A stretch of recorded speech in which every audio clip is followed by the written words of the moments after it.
Welcome to NKTelco Sports. We're here at Wapak High School where the Minster Wildcats take on the Crestview Knights. Tonight's game is sponsored by Minster Bank, Sweeterman Pharmacy, Keyhole Pizza, New Knoxville Supply, Minster Dental Care, Hometown Opportunity, Francis Furniture, Wilson Health, Precision Strip, Winners Meats, NKTelco, NKT.TV, BullerStore.com, Carriage Works, Cy Sweeterman, Fowler's TV, Kogi Plumbing and Heating, PSG Automotive Outfitters, First National Bank Think First. Thank you to those fine sponsors that allow us to bring you this. And this is Week 12 High School Football Division 7 Region 28 action between the Knights and the Wildcats. I'm Jeff Henchen. Alongside me this evening is Ron Cruzy. We're again here at Wapak Stadium, Harmon Field, and these two teams have met before. An exciting match last year, Minster winning in a thriller. They meet back up here in the same situation, Week 12. The right to Week 13 will happen tonight here at Wapak. Right, number 3 seeded Minster Wildcats come in with an 8-3 record. They defeated Riverside last week 51-6. Their 3 losses on the season were to Coldwater, St. Henry, and Marion Local. The Wildcat offense is led by quarterback Jacob Niemeyer and a running back Alex Schmidtmeyer. Jacob Niemeyer, a 6'1", 170-pound junior, has 657 yards rushing and 1,749 yards passing. Alex Schmidtmeyer, a 5'11", 175-pound junior, rushed for 1,014 yards and has 18 touchdowns. For the number 2 seeded Crestview Knights, they come in at 10-1. The Knights defeated number 7 seeded Miami Valley Christian Academy last week 51-30. Their only loss this season was to Columbus Grove 33-20. Crestview finished in a 3-way tie for first place in the NWC with Spencerville and Columbus Grove. They are led by quarterback Drew Klein, a 5'9", 160-pound senior. Klein has rushed for 1,126 yards, a 7.9-yard average, and 18 touchdowns. He's passed for 1,482 yards and 16 touchdowns. That's a total of 2,608 yards of offense and 34 touchdowns. Sounds like a mouthful right there. We expect a lot of offense from both these teams tonight. Again, a thriller last year, a 35-32 victory by Minster. And a lot on the line tonight. Again, we're in Week 12 football, high school playoff action, and a beautiful night tonight. The wind is calm, which is a blessing. It's cool, but boy, can't ask, I don't think, for a better night for football here Week 12. Right. Everything's quiet, just a little on the chilly side is all, but I don't think the players mind that. No, sir, I agree with that. We'll take a short break. When we come back, we'll have the opening kick here on NKTelco Sports. At Wilson Health, we're extending care beyond the walls of the hospital with resources designed to keep you in charge of your health. Our independence and connection to the community are unique in a world where big healthcare strives to act like corporations. Our tools may be the same, but we are different. We're neighbors, friends, and family who truly care about the people who live here. We call it Caring Without Limits, and it's just the beginning of a whole new Wilson Health. Together, we are family, working safely for our loved ones. We are problem solvers who challenge the status quo and drive improvement. We care about our customer relationships. We stay true to our values, caring and respecting one another. We embrace change as we journey through our career. We are Precision Strip, the world's leading processor of rolled steel and aluminum. Precision Strip, doing the exceptional.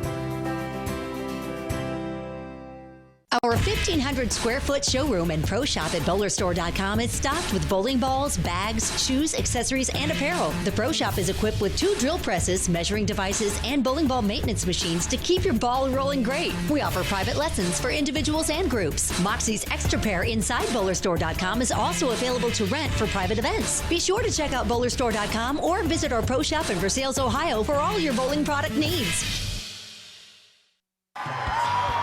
Welcome back to Walpock's Harmon Field. We're about 3 minutes away from Week 12 action again with the Crestview Knights and the Minster Wildcats, and both teams have entered the field. And today, November 11th, is Veterans Day, and we will allow you to join with us the playing and singing of our national anthem. And thank you for all those veterans that have served, are serving, and paid the ultimate price for our freedom.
Thank you to the Crestview Marching Band for that performance, and again a reminder of what this is all about. And today is just a game, and a friendly game it is. So thank you to those people that have allowed us to bring you our freedoms today. Before we get started here, Ron will go through our keys to the game tonight. For the Minster Wildcats, the first key we have is they need to contain Klein. Can't allow Drew Klein to escape from the pocket. The second key would be turnover battle. The Wildcats have a plus 13 ratio in the turnover department. Crestview Knights, the first key would be red zone. The Knights have to score when they get into the red zone. And number 2 would be stop the run. Crestview wants to force Minster to throw the ball. Again, those keys to the game brought to you tonight by Keyhole Pizza, located in Newport, Ohio. So thank you again to Keyhole Pizza for our keys to the game, and we are getting ready now for our opening kick. Again, these teams met last year, and Minster won a thriller. We had that game last year at Lima Spartan Stadium, and what a game it was. And came down to the last play of the game.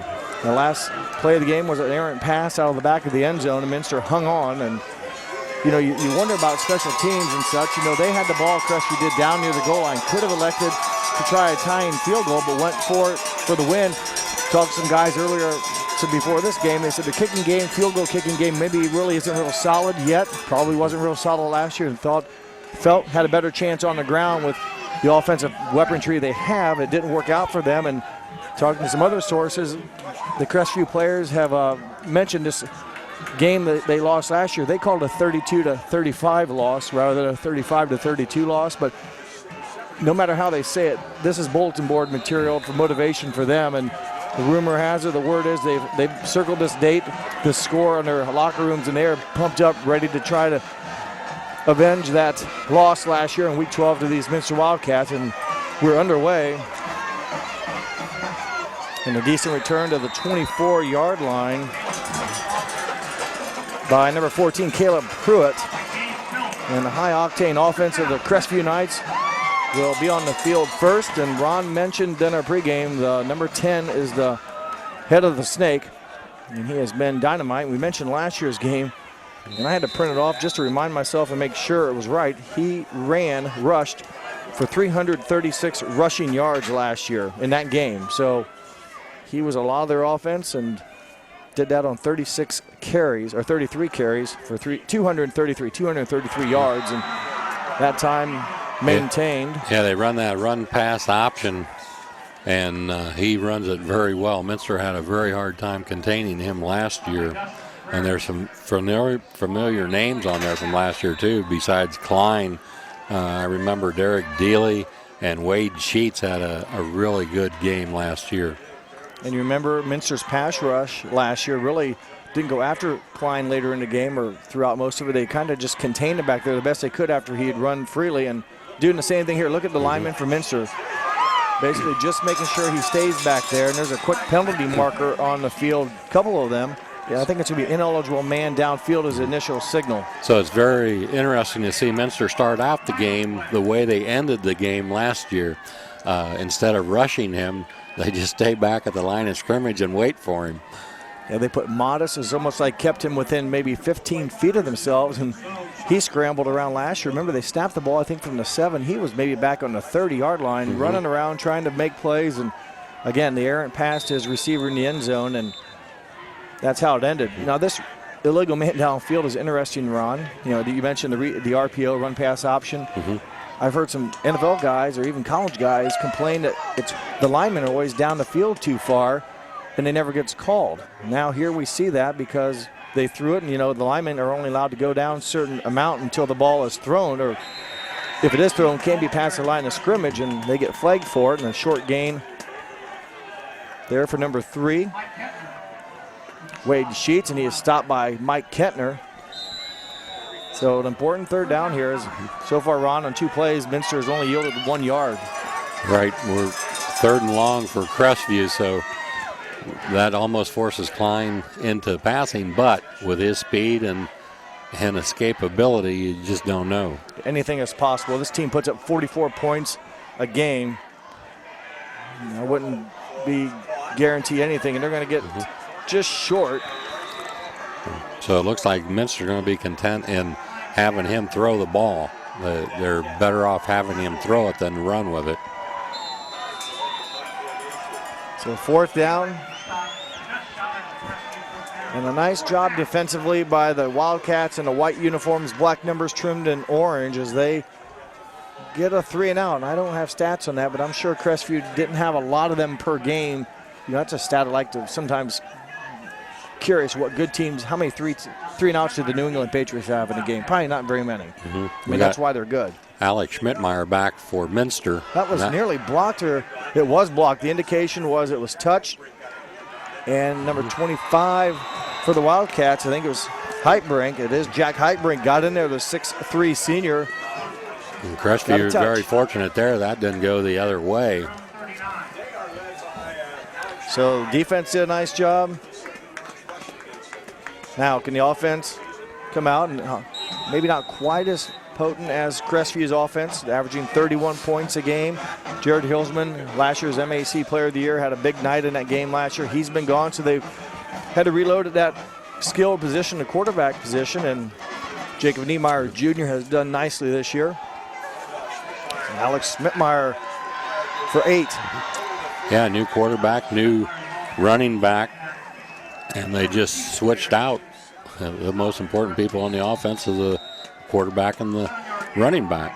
So there it makes you think, is it the program or are you just lucky to have 2 kids fit into those 2 slots? Yes, Hilsman, the quarterback, Isaac Smeezing, the running back Ron was mentioning. Really good positions, players in those positions. 2nd and short, Schmidtmeyer again for a first down, gets it.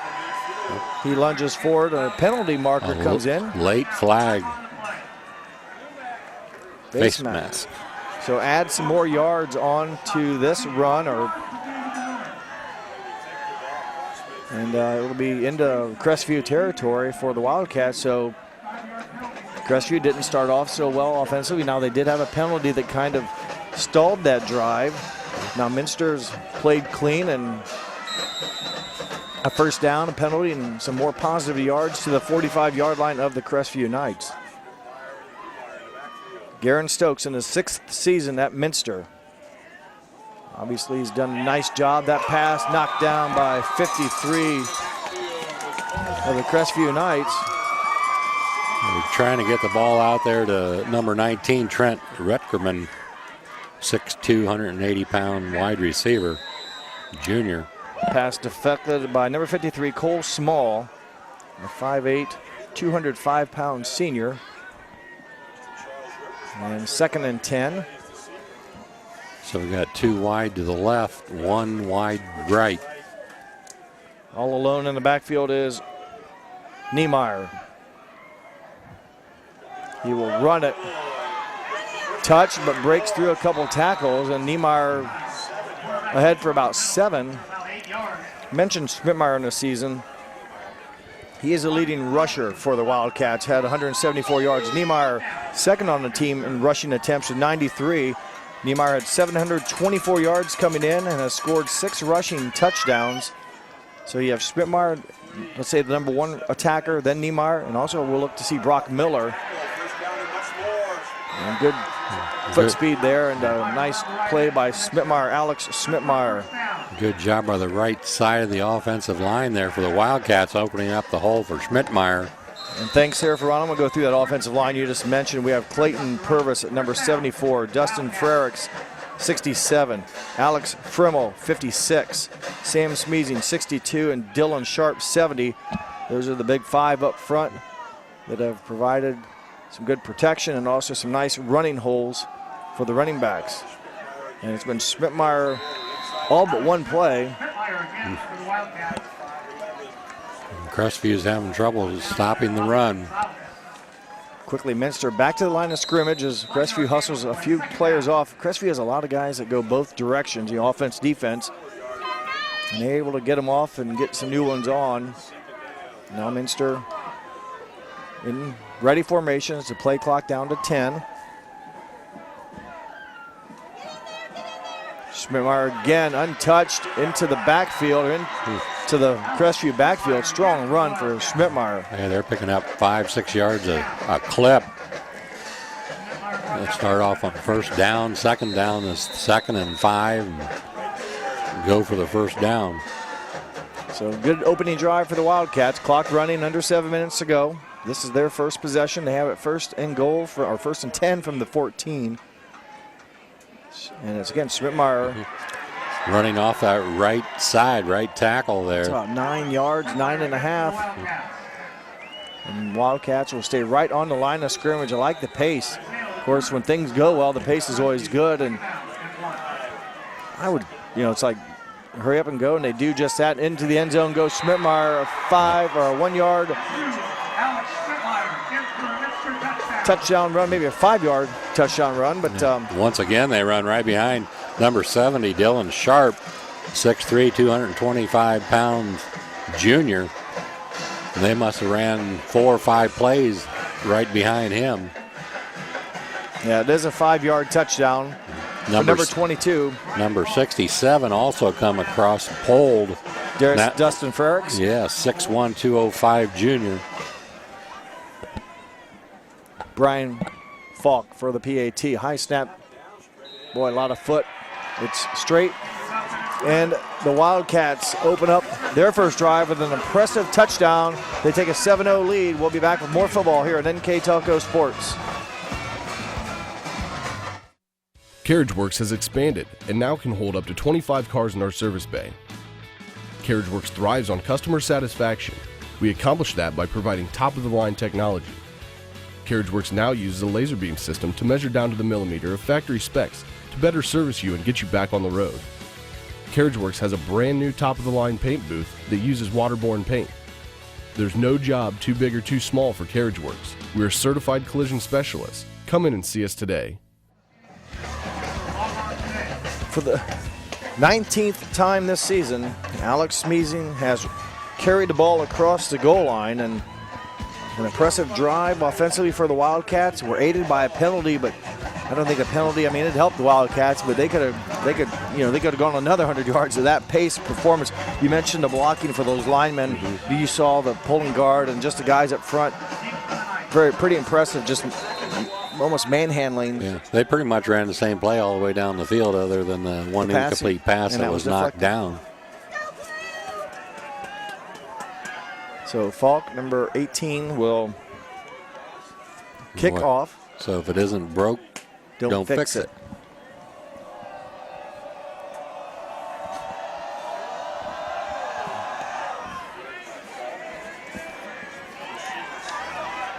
There's a Sheets back there with the reception, and he will be out to about the 25, 26, about the same spot where they started their first drive.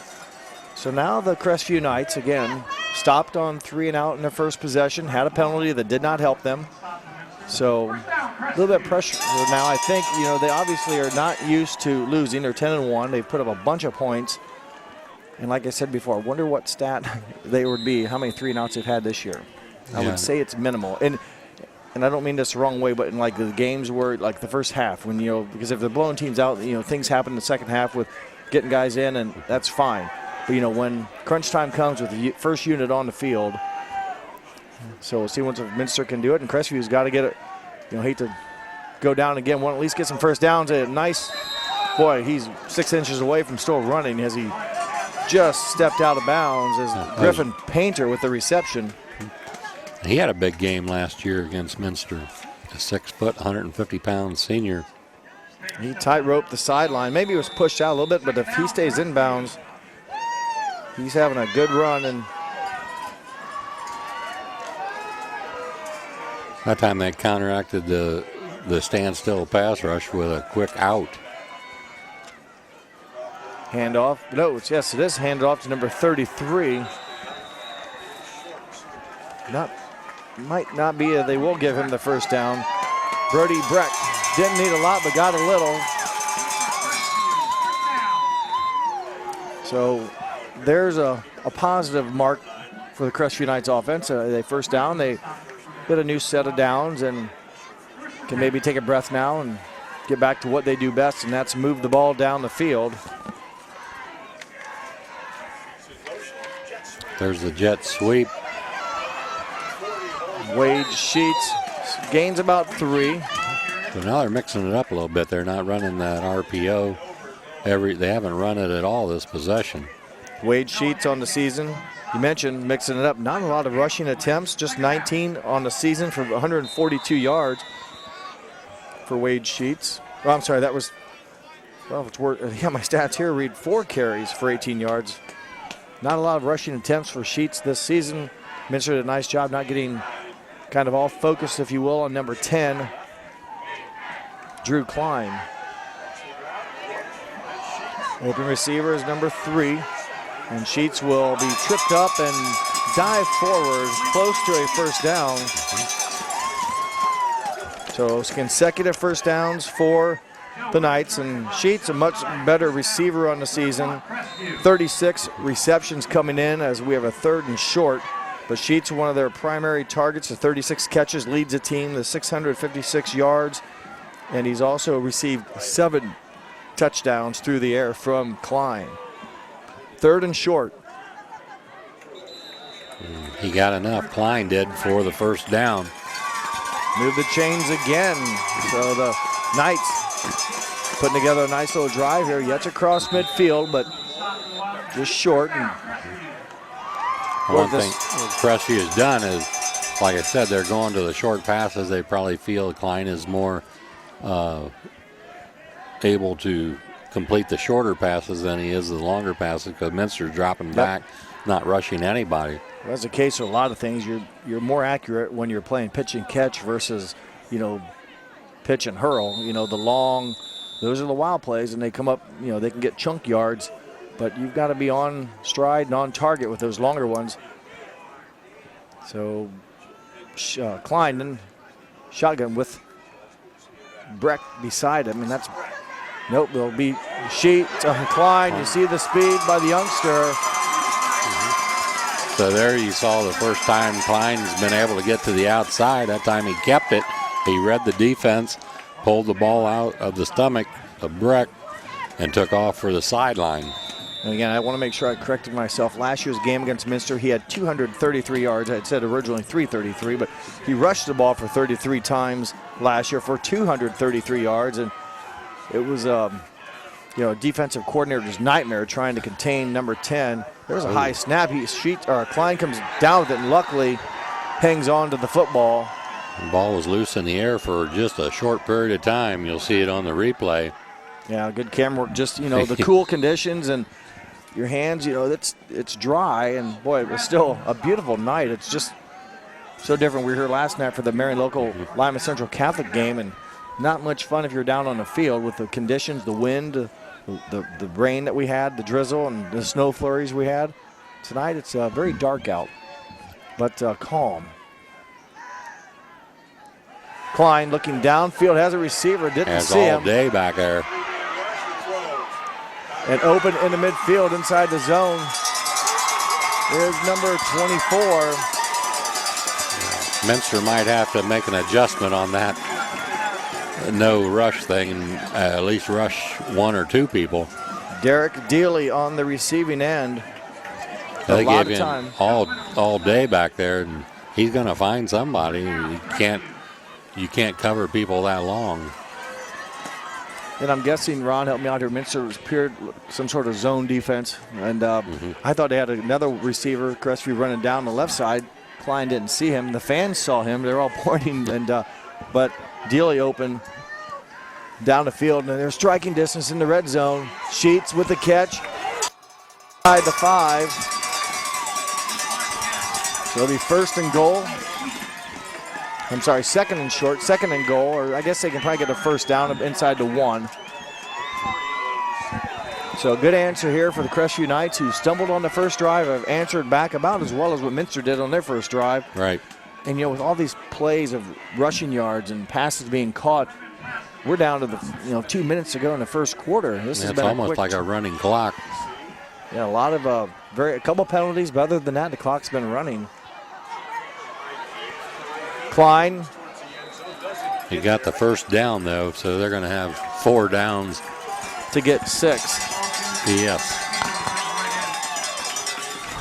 Yeah, unless there's a bad snap, which we saw earlier, just or the ball penalty. being, you're almost thinking, what's the over and under? Is it going to be down 1, 2, 3, or 4 that this will be punched across? It is a first down. Mentioned the offensive line here quickly. The big guys up front. The center is Cole Small, number 53. Corbin Hartman, 62, is left guard. Isaiah LaTurner, number 65, is left tackle. Right guard is 64, Robbie Gonzalez. And number 50, the right tackle, is Micah Snyder. And that's number 33 for 1 yard, Brody Brecht. And the Crestview Knights answer for their first touchdown of the game, as you watch it on replay here. Just a straight handoff right up the middle. 200-pounder gets across the goal line. Now, we mentioned the kicking game has been maybe less than desirable right now for the Knights. So we expect going them for 2. I don't have stats on their success of that, but pretty much asked the Crestview Knights person up here. And so right now they're still working on it and feel more comfortable getting, 2.5 yards for 2 points to take the lead. Oh my, there'll be got interference. It looked like, at least at the end, both players were going for the ball. Now, whether he was held before that jump ball looked clean to me, but they could have been prior to the actual tip. Yeah, it's pass interference on Minster. So they will get another try.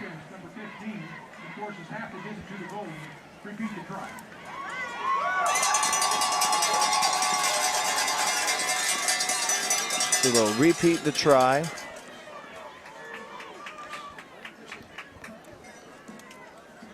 So that opens up a little bit of a possibility more for a run, maybe.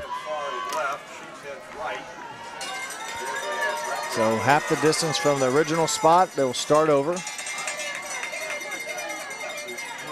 And that is Brecht. He scored the 6. He gets the 2. Give him 8. And now 1:40 to go in the first quarter. The Knights over the Wildcats, 8-7. We'll take a break and come back with more football here on NKTelco Sports. Here's the thing.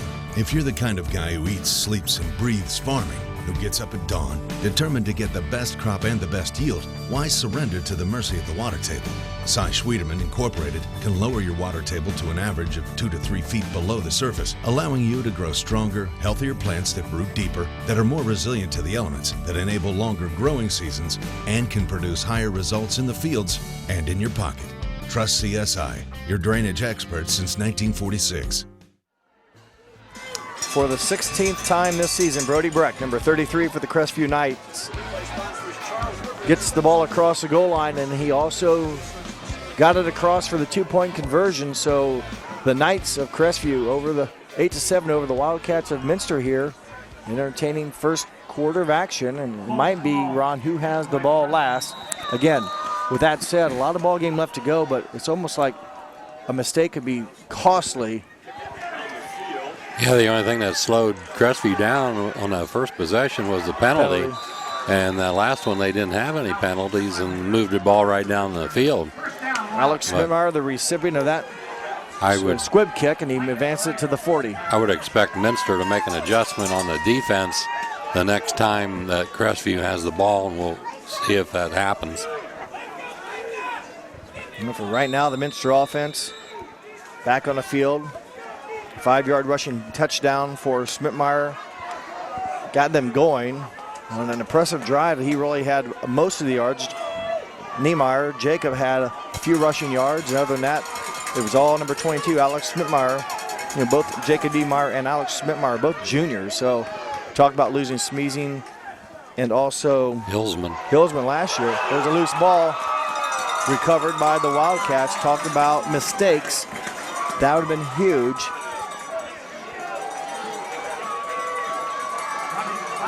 Just a mishandle of the football that time, almost like a penalty, moves them back about 4 or 5 yards. So we'll see how they overcome that. And 2nd and 13. Hand off to Schmidtmeyer. And he gets just about 1 or 2 yards. Thank you. So 2nd and 2 sticks to go. 3rd down, and you got to think now, obviously, if Minster doesn't get a first down here, and they've got a down and 3rd and 12 to go, they would bring on a punting formation or punting situation. So puts them in a passing situation here. 3rd and 12. Niemeyer with time. Open receiver. It's going to be short, I believe, as receiving it was Austin Brown. They come about 1 yard short. Right now, the offensive unit will go off the field. So good job by the Crestview defense. They hold the Wildcats, although Minster hurt themselves with the fumbled possession that they got back, luckily, but it does cost them yards, and they will, well, they're going to have some time to think about it. That's the end of the first quarter. Sorry for that. That's the end of our first 12-minute period. We'll be back with more football here on NKTelco Sports. Take your game day party to the next level with a new TV and Sonos sound system from Fowler's TV in St. Mary's. A Sonos sound system takes all the action into every room of your home and outdoors. Break your home into zones and control the content and level right from your phone or tablet, enabling you to enjoy the game or not with the touch of a finger. Add a security camera system connected to your TV from Fowler's, and never leave another friend stuck outside in the cold. Fowler's TV, taking game day to the next level. Football field. Didn't have to go far. It went from the 47 to the other 47, but it also gives Minster now, we'll see what they elect to do. It's 4th down and a couple yards. Call it 2, and for right now, they bring their offense back out. Have their offense. Niemeyer, the offense is out on the field. Number 15, Jacob Niemeyer, the quarterback, backs up away from the center. Frimmel will give Niemeyer the ball on the snap. Unless they try to draw them up, they go live. Schmidtmeyer contacted, but he didn't make it. It's going to be very close. It looks to be a little short. I thought he had a big hole. We'll have to find out who came in there and made the strong tackle. Yeah, they closed the hole up quick. Big Looked time. like he was going to have a pretty good, maybe 5-10 yards out of it. They will measure. And again, I'm not for sure which Crestview Knight got him, but it was a heck of a defensive stop. Yeah, once the hit was made, his forward progress stopped. boy, it's going to be. It's closer than what I thought it was. It is. Man, the angle we're at, it's tough to tell. Well, if they were playing in Oakland, they could review it. And don't get me started.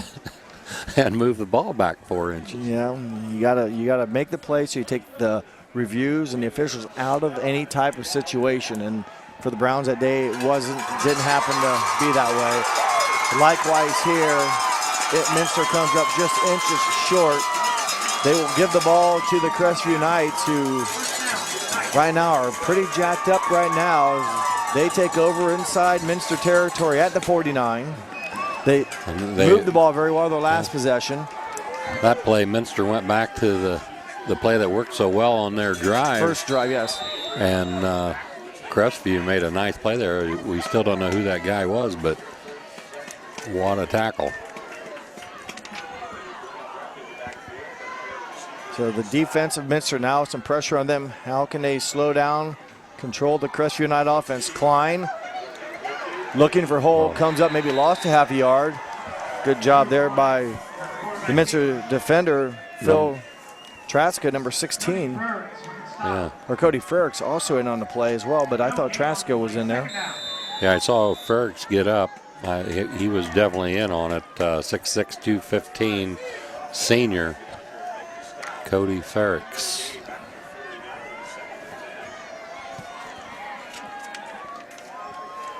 There's a Knights break huddle. Play clock under 9. Klein will bring it back and keep it. Looking downfield, overthrown and nearly intercepted. Noah Enakeen, probably the closest receiver to that pass as they were looking for 82, Griffin Painter. Yeah, Minster lines up with basically a 3-man defensive line, and they've got like, I'm going to say 5 or 6 guys in, like in linebacker position. 1, 2, 3, 4, 5, 6. So instead of a 4-6 or 6-4, you call that the 3-7? The 3-7-1? They have 3 linemen, and then, yeah, just look at them all about on the 44. Yeah, 6 guys lined up on the 45. Klein, again, plenty of time. We'll flip it out to Breck, and he goes down, loses his footing. Brody Breck. I don't know if he would have gotten much more yards as Minster was closing in on him. Yeah, they were closing the gap real quick, but just lost his footing there. It looks shiny, the field does in spots. You would think it's probably a little slippery. Well, a 4 and out, or 3 and out, I should say, after Crestview comes off with a huge momentum play, getting a 4th down stop against Wildcats and really net yards in this play. So there's a flag thrown from the far side, illegal procedure. Illegal procedure is correct, so back him up now.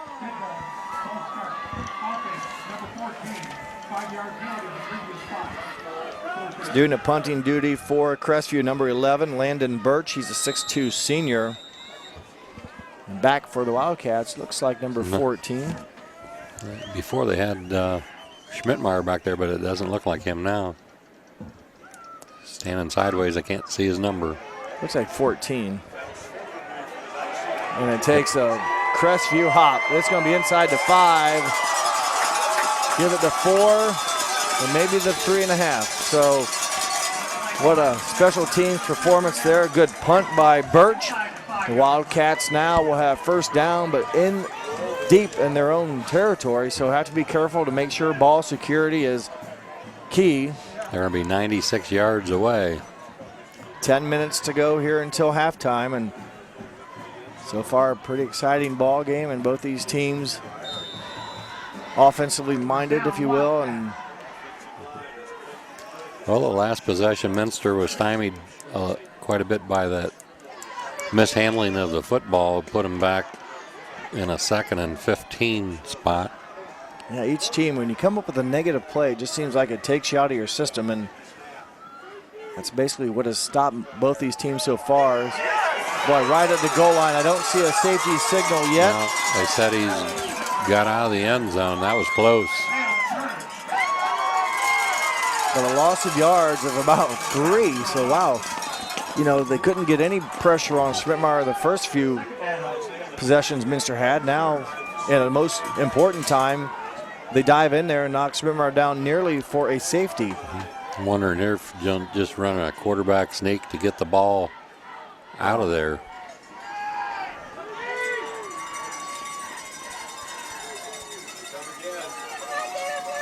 And Niemeyer keeps it and gets hit pretty hard. He gets back just past the original line of scrimmage, but a little, and I say a little with quotation marks, breathing room. But boy, third down now, and Sheets tackles Niemeyer. But after I said that, I'm not sure how many plays they have this year where he's under center. That's true. It's a different, not quite as familiar, or not the normal set. Niemeyer stays in the backfield, shotgun or pistol formation. Third down, 7. Strittmeyer stood up, tackled, making initial contact. Number 65, Isaiah LaTurner, and then a host of his friends help him with the stop. So Crestview defense does their job, and they're going to flip the field position here. They should get the ball in real good spot here. They're backed up on about the 45, 47-yard line to receive the punt. Trent Rechterman, number 19, a 6'2 junior, will be called upon to try to get a good solid foot on it. Back to receiver, 2 and 3 for the Knights. Caden Shorts and Wade Sheets, they are standing on the midfield stripe. So Sheets on high snap. They get it away, end over end kick. It takes a hop. And it will take a nice hop, and probably good decision by Caden Short. As much as he wanted to go up and get it. He thought about it. He was running alongside of it. It's tempting, but boy, a bad hop. Yep. It's not a round object. It doesn't bounce true. And we've really seen both punters do a nice job. Rechterman got it away after high snap, got a decent roll. And just before that, Birch for the Crestview Knights got a great kick that put Minster down inside the 5. So with all that said, Crestview gets the ball back near midfield where they were at when they stopped Minster on 4th down. So a little bit further deep into their own territory, but good starting field position for the Knights, who have scored over 50 points 6 times this year. They average 44 points a game. That was over a 50-yard punt.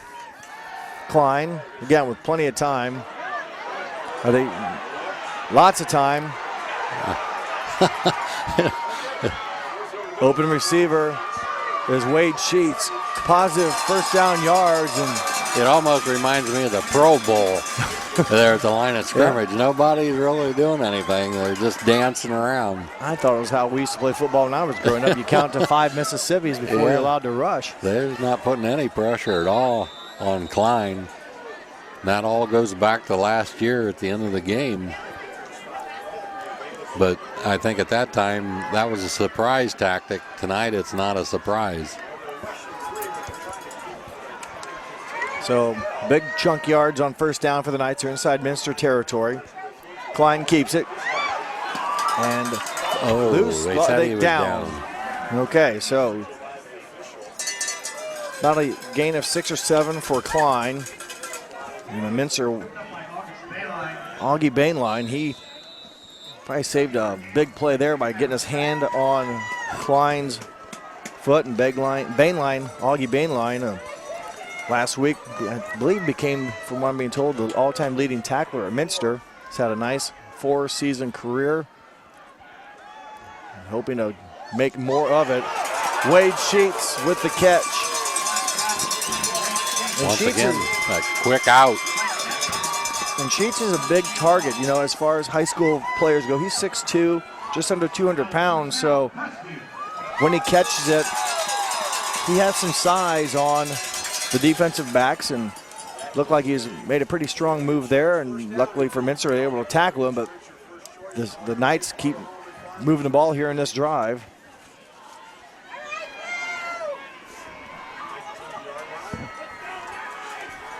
Got 2 wide right and 2 wide left. There's a whistle. Backfield. Not real sure. Equipment maybe? Is it someone's chin strap?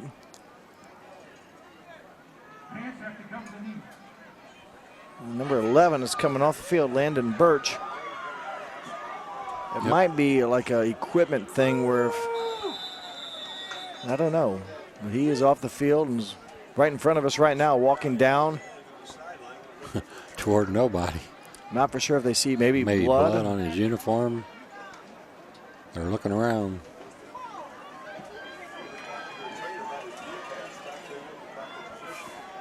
So they're putting some tape on something, and Birch, for right now, will sit out this play. Klein with time. A little bit of pressure now as Klein on his feet will deep corner and chuck that one out of bounds. And yeah, he just threw that away. So incomplete pass and 2nd down 10. Again, that time Minster ended up getting some pressure on Klein, forced him to move a little bit. But yes, definitely a Pro Bowl, as you mentioned, good analogy, kind of analogy if you're kind of compare what we're watching here with the pressure. But, you know, it works. You know, Minster, even against, I saw him do it against Marion Local when they played him on a soggy field with Nate Bruns. They didn't necessarily challenge him, although Bruns and Klein a little bit different quarterbacks. Klein a little bit quicker, but there's a flip to Sheets, and he will go forward for about 4 or 5 yards. Yeah, we've seen just about a little bit of everything there. That time was a shuttle pass. He picked up some yardage, about 3 yards. Just outside the 20, the ball rest. I'm sorry, just inside the 20. You mentioned the red zone and your keys to the game. You know, when you get inside the red zone, you know, scoring. Right. And remember, Crestview really without a kicking game, they're going for 6 every time they have the ball, and they're in 4-down territory here on 3rd and 8. Yeah, Coach Owens thought it was very important every time they got inside the red zone, they put points on the board. Brecht with the catch. Brecht just short. He gets knocked out around the 2-yard line. Brody Brecht with the catch. 1st down and goal for the Knights.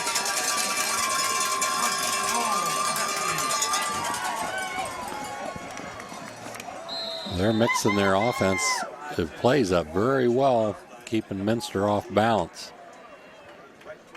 I find this hard to believe, but Brecht, that was maybe just his 4th catch of the season. And Brecht is going to go in for possibly his 2nd rushing touchdown of the game, and he does. They gave it to him. Number 33, Brody Brecht now with 2 rushing touchdowns for the Knights, and don't be surprised if he maybe gets it again on the 2-point conversion. He had 15 rushing touchdowns coming into the game. Make that 16 and 17 now on the season for Brody Brecht. Came into the game just under 800 yards rushing. A real strong 10.2 average. He hasn't gone for big runs tonight, but he's been pretty impressive for the Knights offense tonight when called upon. Klein on the reverse. That's short. He will throw it and knock down. Is that Rechterman, number 19? And a halfback option there. So Minster gets a stop. We'll take a break with the score 14-7. We'll come back with more Week 12 football here on NKTelco Sports. Kogi Plumbing and Heating is your Bryant Factory authorized dealer. We have brought the best of comfort, control, and plumbing services to the St. Mary's area for over 60 years. We have been Reader's Choice winners for the last 4 years running and excel at providing our customers with efficient and reliable heating and air conditioning, as well as responsive service when a plumbing emergency arises. We insist that the products we install in our customers' homes and businesses offer the same performance and value that we expect ourselves. Call today for your next plumbing and heating or air conditioning needs. Bryant, whatever it takes. For the 2nd time tonight, Brody Brecht, the 5'10", 200-pound sophomore running back for the Crestview Knights, has scored a rushing touchdown. And the 2-point conversion was failed as number 19, Trent Rechterman, knocking down the reverse halfback pass play, whatever you want to call it, for the Knights, and the score 14-7. Squib kick as Schmidtmeyer, 22, with the hands on the ball and out across the 43-yard line. And you know, twice now we've seen that. I don't know about the first kickoff. Yeah. Well, no, Crestview got the first kick, but you know, have not chosen to try to kick the ball downfield. And that time he just nice big bounce to him. Almost like somebody just underhanded it to him. So he got a nice bounce and they got good field position. Ball on the 44-yard line for the Wildcats. Minster trailing now. I guess he trailed 8-7, but find themselves down now by 7. Niemeyer gets a block that he needs on the outside. Pass caught. Nice run after the catch. And nice grab there by number 34. Minster sidelines thinks maybe that was I thought got that hit out of bounds there. Either but that or a face mask or something, but Augie Bainline, a nice pass and catch. And for Bainline, his 21st catch of the season. Came in with 20 catches, 164 yards, and 5 rushing touchdowns, but a nice play there on first down. Schmidtmeyer held up there at the end, but he falls forward for 9. And Crestview, they really overloaded the box area. They had 7 or 8 guys in the box. The Turner with a stop, but not until a 9-yard gain, so it brings up about 8-yard gain, I guess. So second down, but a good big offensive plays here back-to-back for the Wildcats.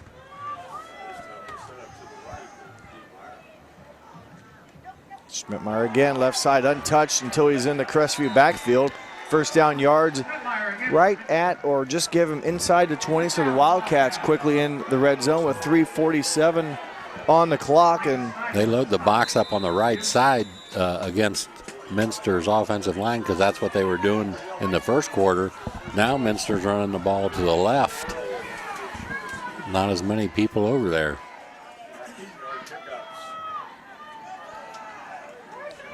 Oh, they came with a blitz.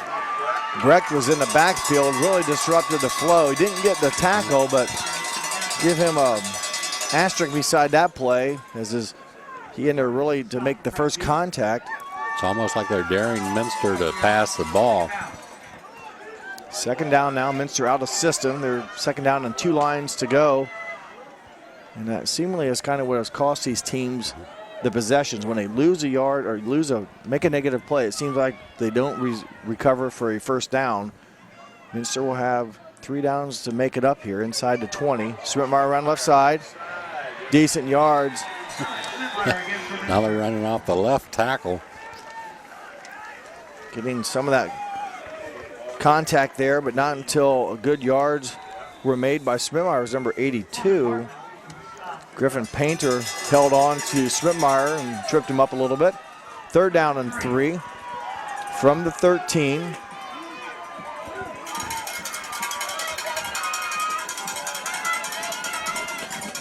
Plenty of time on the play clock.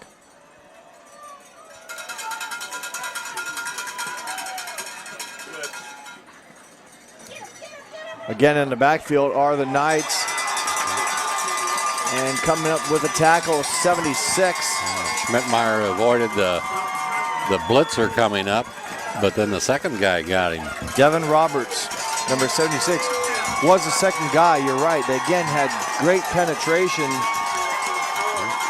And quickly it becomes fourth down now on 3. Minster has only tried 2 field goals all year. They will keep the offensive unit on the field.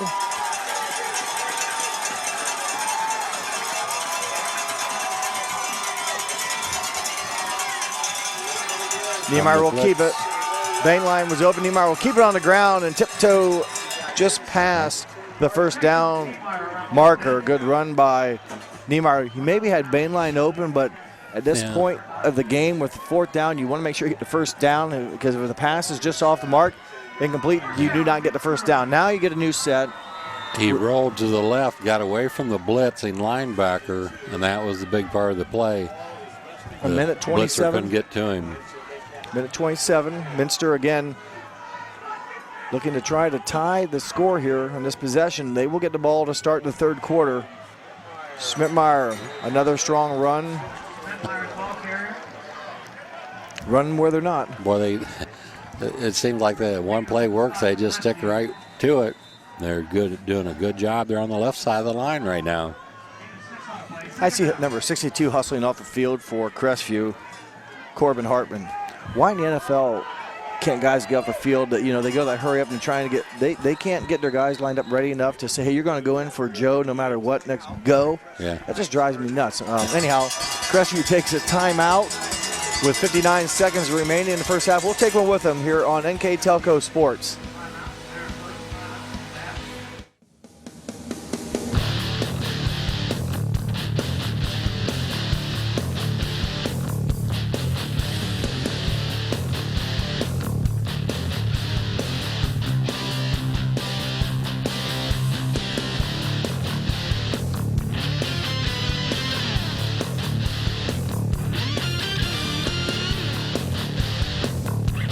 PSG Automotive Outfitters, your truck accessory headquarters. It just takes time for the communication, I think. Welcome back here with 59 seconds to go in the first half. It's been an interesting ball game. Maybe not the offensive numbers we expected, but there's been long drives. We haven't seen the big play, the quick score. It's been sustained drives, multiple plays. Each team's at times have really looked unstoppable, and we've seen a few times where there have been a couple 3-and-outs, but for the most part, a pretty clean game and no turnovers so far. So the Wildcats trying to cut into the 7-point deficit right now. Looks like the Knights will put some pressure up on the front line. He's and in. Running through it for his second rushing touchdown, a 4-yard touchdown, is number 22, Alex Schmidtmeyer. So they got the Knights looking left, and they run it off the right tackle. And pulling guard, Untouched. same play. That would have been good in two-hand tap as well. So Falk, who was good on his first attempt, will try again to tie the game.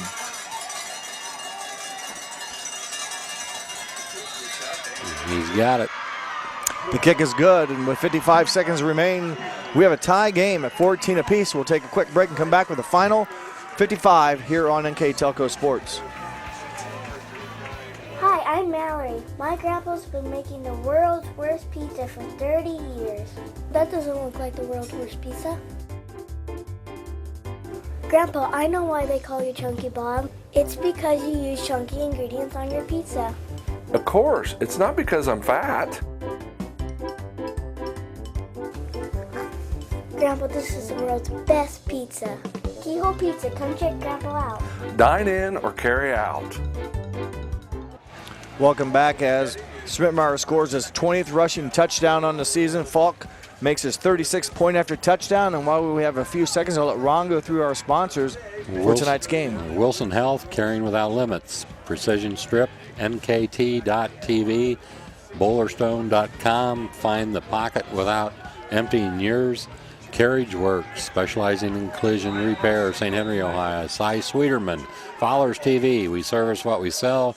Kogi Plumbing and Heating, a name you know, a name you trust. PSG Automotive Outfitters, Minster Bank, financial solutions for a lifetime. Sweeterman Pharmacy, pharmacies located in Salina, Coldwater, Minster, New Bremen, St. Mary's, and Wapakoneta. New Knoxville Supply, Minster Dental Care, Francis Furniture. Keys to the game was brought to you by Keyhole Pizza. The replay is brought to you by Winners Meats, quality meats for 90 years.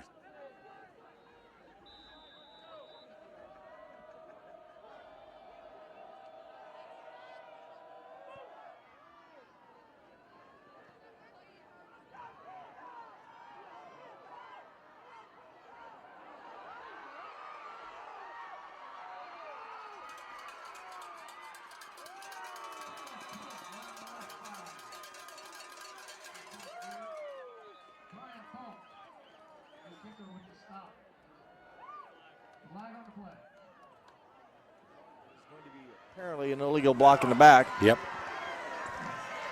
So again, I talk about, especially on Sundays, Ron, why NFL players can't figure out you can't do that. It usually negates a big run.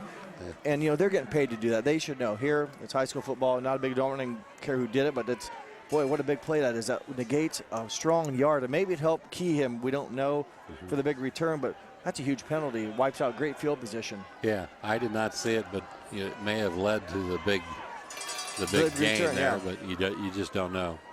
And again, the guys on Sunday should know that. It's frustrating when it happens for the professional team. We're just now with 43 seconds to go. We'll see once what Crestview would like to do. Crestview down to 2 timeouts. They've used 1. Minster with all 3, so it is possible if Minster could force a punt if they can get some good stops. Crestview, probably if they don't get a big play here on first down, will be content to hang on to the ball for ball security and go into halftime tied. Open receiver is number 82, Griffin Painter. He has a first down catch. The clock will stop as they move the chains, and we'll see once if head coach Jared Owens in his seventh season, what he elects to do. And there you go quickly, and they will spike it. So they will conserve a timeout. 29 seconds left on the First National Bank Think First scoreboard. Mentioned Jared Owens in the 7th season. His record overall, 50 wins and 22 losses. Fattest teams in the playoffs now the past couple of seasons. Owens in his 7th season. Across away from us, Garen Stokes for Minster in his 6th season. Ironically, similar numbers. Stokes 57 and 22, less years, but more games per season with the 3 trips to the state tournament, winning it twice. The quarterback draw. The clock will run, and Coach Owens will burn a timeout, so we will take a timeout with him with 21 seconds left in the first half. We'll take a timeout and come back with more Division 7 football here on NKTelco Sports. At Minster Bank, we understand that life can get hectic. That's why when it comes to your banking, we offer the services that make your life simpler with tools like person-to-person payments, Pop Money, mobile and online banking, and bill pay. But most of all, Minster Bank is a supportive member of your community with personal relationships and customer service that reach outside of our branches. Minster Bank, helping people achieve financial success. 21 seconds left. Ball rests on the 41. Crestview down to their final timeout, just 1 left, and still a long way to go. We've not seen the big plays tonight, Ron. No big catches, at least I don't recall any. It's no been big more pass plays. Been some pass attempts, but no big completions, and the runs have been contained. There have been some 10, 15-yard runs, but nothing major, and that's what Crestview is going to need here. The final 20 seconds, they're going to look for it right here.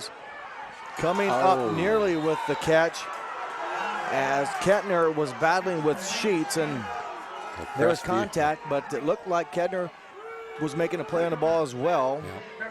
Crestview fans think that's interference, but it looked like he looked back for the football, and they both tried to make a play. Short actually dropped the ball, or it was Sheets that dropped the ball.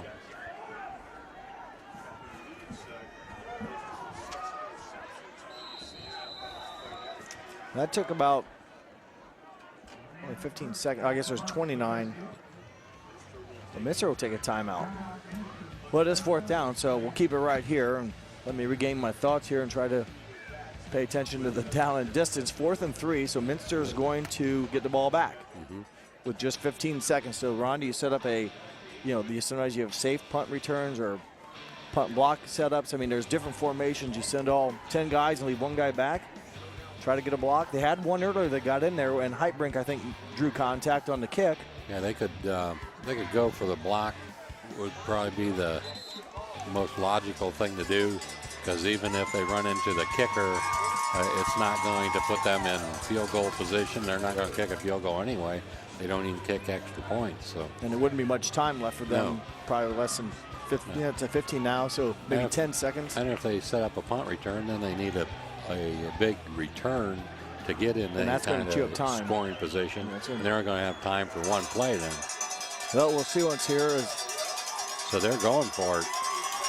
We didn't see that coming. No, I didn't. I should have. Well, I'm confused. You think they'll snap it? Yes. I don't think they will. I think they will. I don't think they will. They're going to try to draw them off sides. Clock's at 10. They set him in motion, so they probably won't snap it. discipline right now for the defensive line. Nope, they're going to take the 5 yards. Timeout first. I think they will burn their last timeout. So now, again, we'll stay right here. So now they punt. Now they will, if nothing else, maybe Minster. And you know what? Maybe you could force Minster to call another timeout just to say, well, now make sure you don't know if they are going to go for it. Sometimes if you at least get a team to burn a timeout, that means they don't have it at the end of the half when they might need it. So little chess match here. Probably it'll, if they get a punt away, it'll all be for naught. It was just a matter of if they could draw them off sides, they get a first down. And remember, in high school football, if you break the neutral zone, it's an immediate flag. The NFL, you can jump off as long as you, don't make contact or don't make the offensive guy jump. You can get back, but you break that neutral zone at all, and it's a penalty. So this is just going to be an old-fashioned punt. 10 guys, I shouldn't say 10, about 8 up on the line, and they get it away. And again, it'll hop out of bounds as Austin Brown, 14, watches it do so. 9 seconds left. Minster, again, will receive the third quarter kickoff. Crestview received it first. Ball right at the 30-yard line, but just 9 seconds to go. We'll see if they just take a knee or they throw a long one. I would say take the knee would probably be the smart play. And everyone hunched up in victory formation, but not necessarily victory formation yet. There's a. Oh, there he's off. I thought they had I thought they were going to sneak one on there. Yeah, it looked like Rectorman 19 off way on the other side. It looked like he was lined up on the edge, but there's a snap. There's the knee, and there's a penalty. Okay, so that guy's throwing his flag an awful lot over there. 6 men on the line of scrimmage.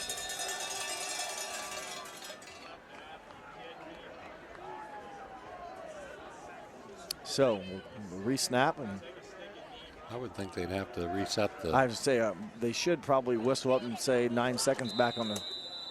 No, well, maybe start not. The clock. I guess you can start. No, it wasn't like false start. Yep. So that play counted, and the clock starts, and kind of a long ending to the final few seconds of the first half, but a good football game here at Walpock Farm and Field. And the teams will go to the locker room as we are tied at 14 apiece. We'll take a break, and when we come back, we will have third quarter action. Again, a reminder, stay tuned for our hometown opportunity. Tonight's hometown business is Ferguson Construction.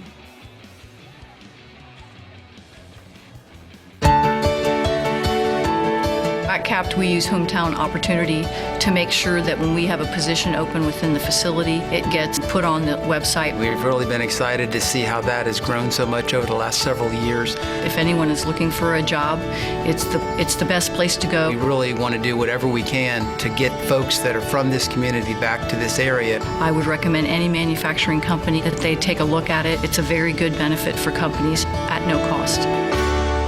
Trust us. NKTelco, a small-town company with a big focus on customer service. We build business the old-fashioned way. Trust us to be your internet provider. Trust us to help you find the right cable package for your viewing needs. Trust us to answer your questions any time of the day. Trust NKTelco to be on call. Deliver and make sure your service is tailored to meet your needs. We serve commercial and residential customers to meet their communication needs. Trust us at NKTelco. Trust us!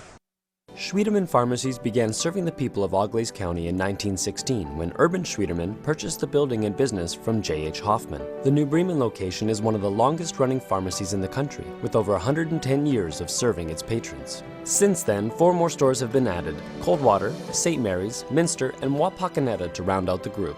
Our services include prescription refills, home medical equipment, nursing home services, customized compounded medication, vaccinations, and so much more.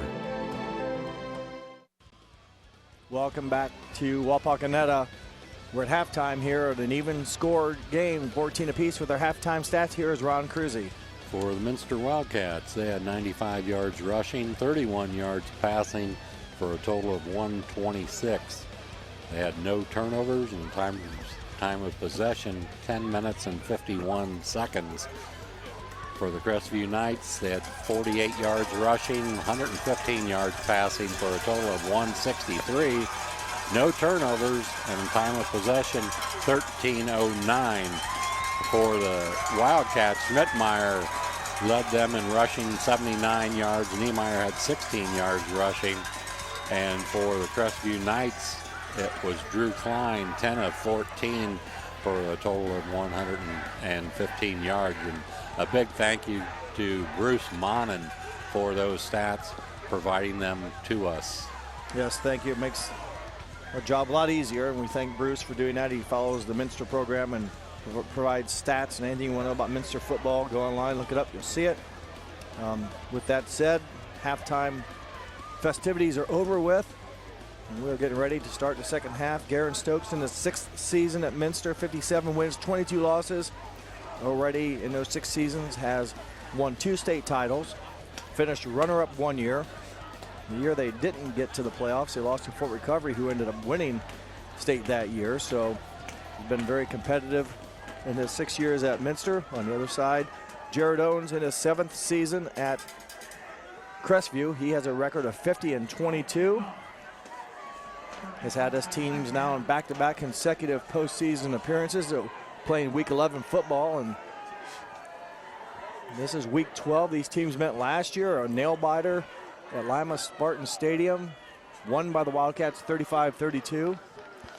This year's game, maybe not quite as high scoring, but if I remember right, I think it was like 21 points scored between the two teams in the final 5 minutes or 6 minutes of that game. So although right now 14-14, could be 28-28, it gets you close to the score there was last year, but I think it's going to come down to who makes a mistake and possibly who has the ball last. Although Crestview had it last year and came up on the short end, but had an opportunity. So Schmidtmeyer now. Yeah, nice return there by Schmidtmeyer. Gets it back up to close to the 50-yard line. I think they're going to mark it like on the 47-yard line probably. So very close there, breaking a big one. Yes, sir. Good field position for the Wildcats. And normally we do this at the end of the game, but we'll make sure we get their names announced now. And that is our crew tonight. Our director, Scott Robinson, his assistant, Rodney Hardings, and our camera guys tonight, Paul Downing and Mark Fissel. Our announcers to my left tonight, Ron Cruzy. I'm Jeff Henshin. We have the privilege of bringing you Week 12 football, and want to thank our sponsors that have allowed us to bring you this. And this is Week 12 playoff action, Division 7, Region 28. Wildcats and the Knights. Niemeyer sheds off a tackler and scampers out of bounds for probably a first down. A nice job there, ball handling by he's limping. Niemeyer, and he comes up limping. Well, you don't like to see that. And he's going to try to walk it off the best that he can. First down rushing attempt. He's successful, new set of downs.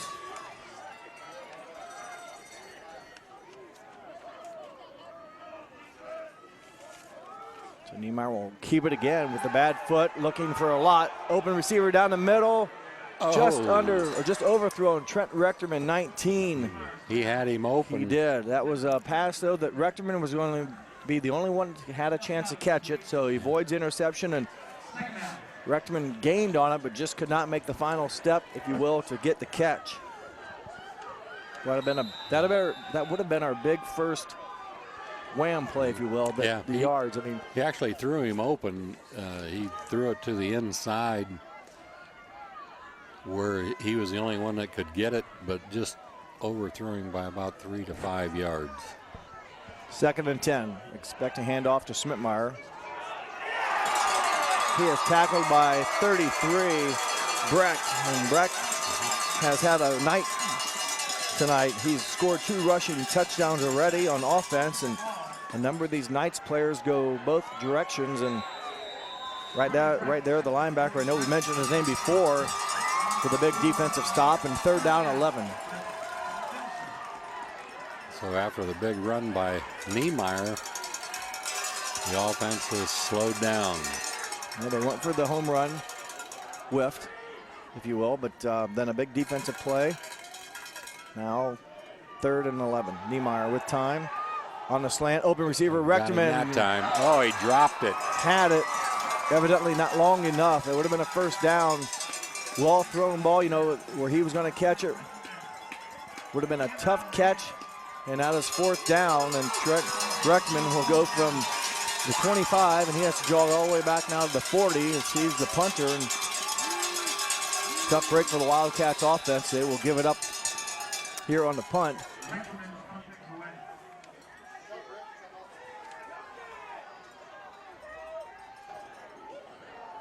So the Wildcats missed 2 big opportunities there. Nice punt.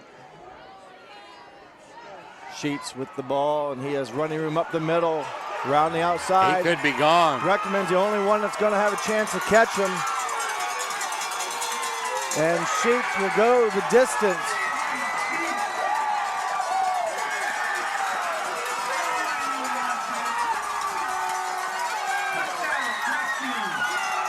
Six foot 2 inch, 190-pound senior Wade Sheets with the punt return for touchdown. Boy, they had a wall over there on the left side, and he just followed it and then outran, I think it was Niemeyer, wasn't it? Well, 19 Rectorman was chasing him. Yeah.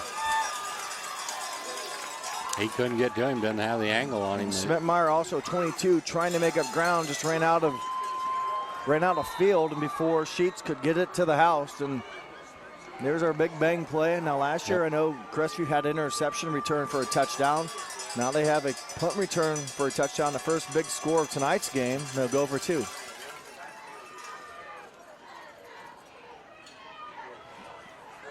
Brecht with the catch, and he will go in. Number 33, Brody Brecht. The 2-point conversion is successful.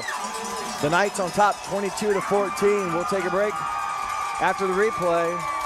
And he fielded it right on the 10, so about 89-yard You'll punt see the return. wall right there. 3 guys, 4 guys, 5 guys. I guess it was Kettner down there, number 12, also giving chase. Rectorman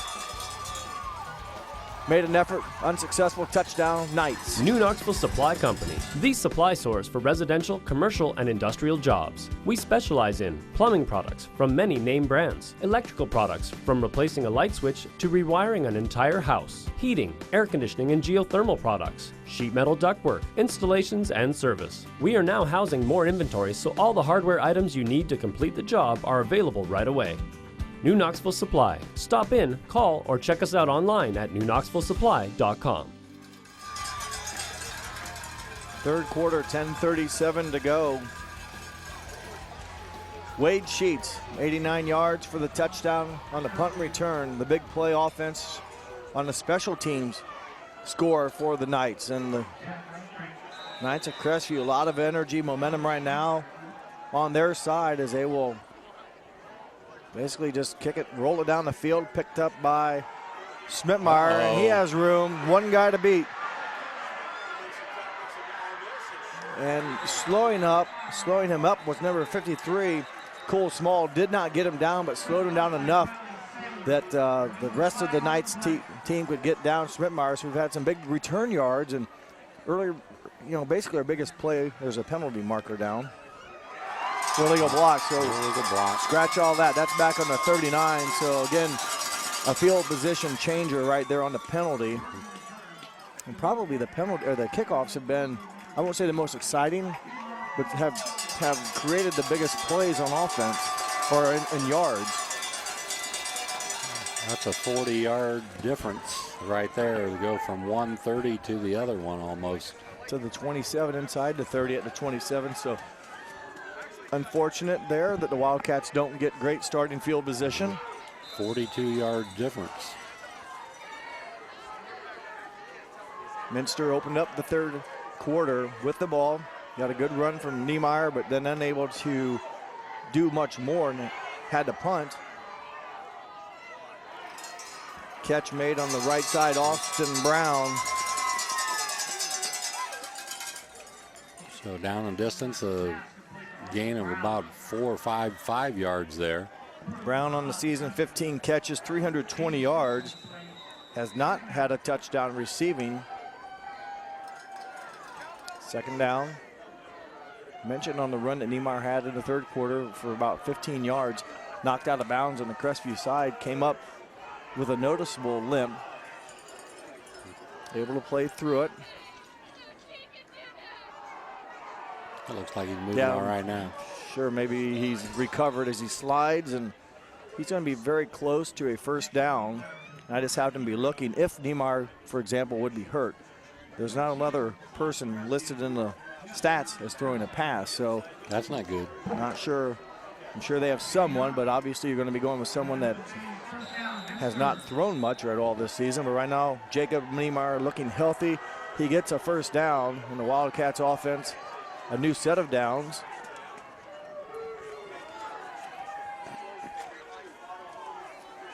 So first down still on the Crestview side of the field. Looks like a blitz possibility there lining up. Yep, they send them. And 33, Brody Brecht again able to get in the backfield basically with the handoff. That time there's just more defenders than there are blockers.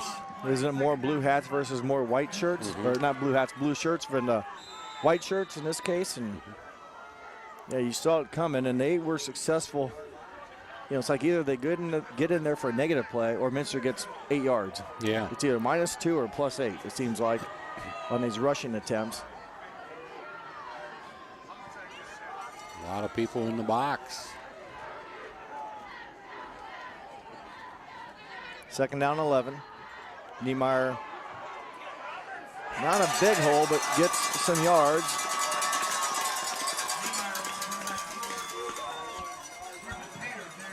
Painter with the stop, but not until Niemeyer gets about 4. So an important third down and 8 inside of Minster territory. Alex Frimmel, the center for the Wildcats. He wears 56. He will put the ball into play on 3rd and 8.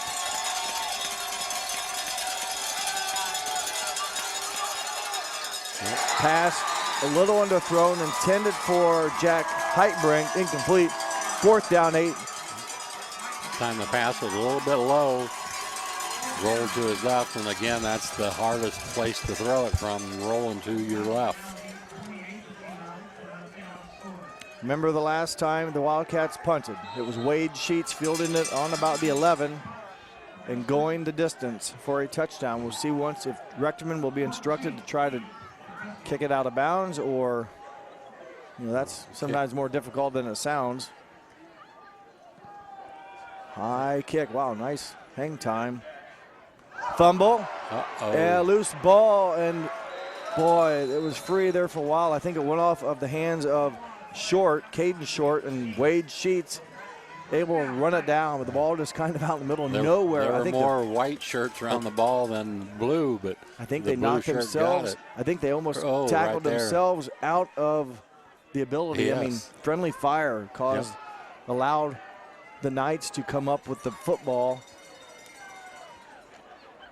Wow, that could have been huge. Field position would have given the ball to the Wildcats on about the 33-34. Didn't happen. 2 big plays there, staring Minster in the face, and they didn't come up with either one. So tough break there. Minster's defense now will be forced to contain the Knights offense. Klein.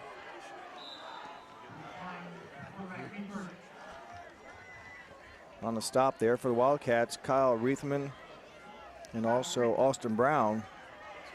Reithman, I think, got in there first. That defensive unit for the Wildcats. Reithman 65, Dylan Sharp 70, Dustin Frerick 67.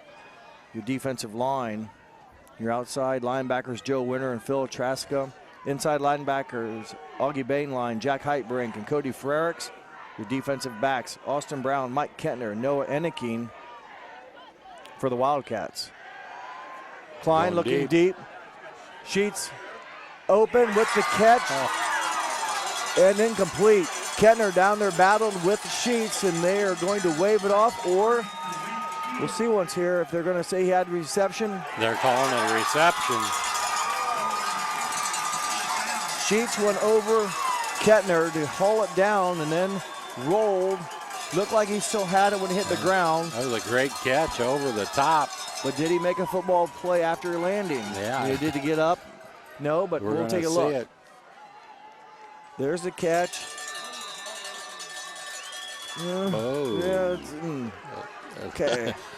First down, Knights. They made the call. We didn't have to. It's one of those touchy ones again. And a fumble. Some fingers for the white shirts pointing to our left.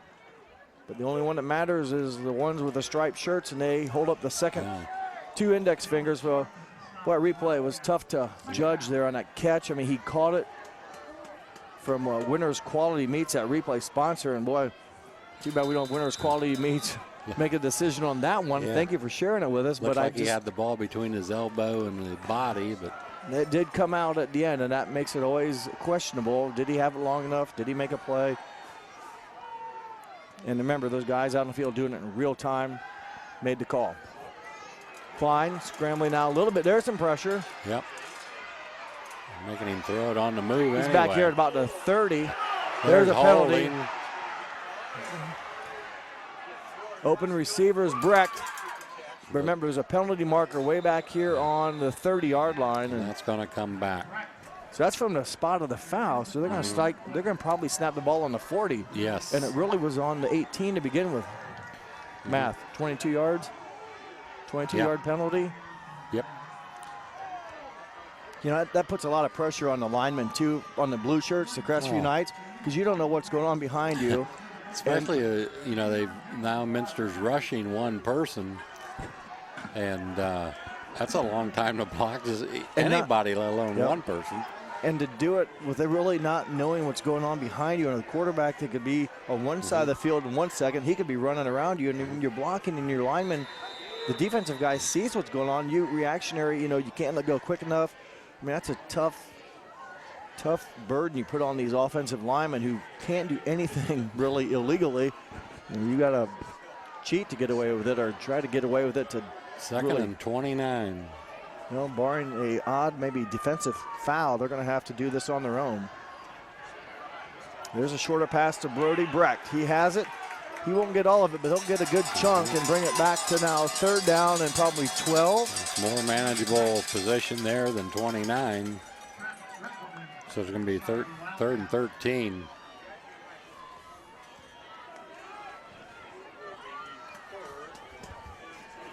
Third down, 13. Remember, probably 2-down territory, so, you know, it's very manageable for the Knights.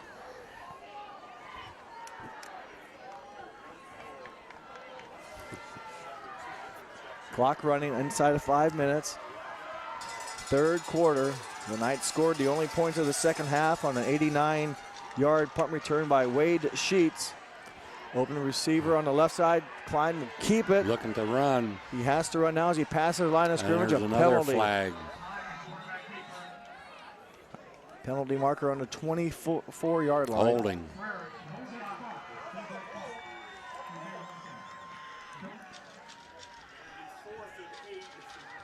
Just a quick question. How did he know Minster declined it so quick? I do not know that one. I mean, it could have been 4th and 8. Now it's going to be 3rd and maybe I missed it. Maybe Coach Stokes or however they work that, maybe he signaled right away. Maybe they looked over and he declined it. But sometimes those things, again, in professional league, the NFL, it seems like it takes forever to make those decisions. Here we got high school guys doing it, you know, quickly. Like, okay, we just decline it. 3rd and 23. So it could have been, what, 4th and about 8? 4th and 8.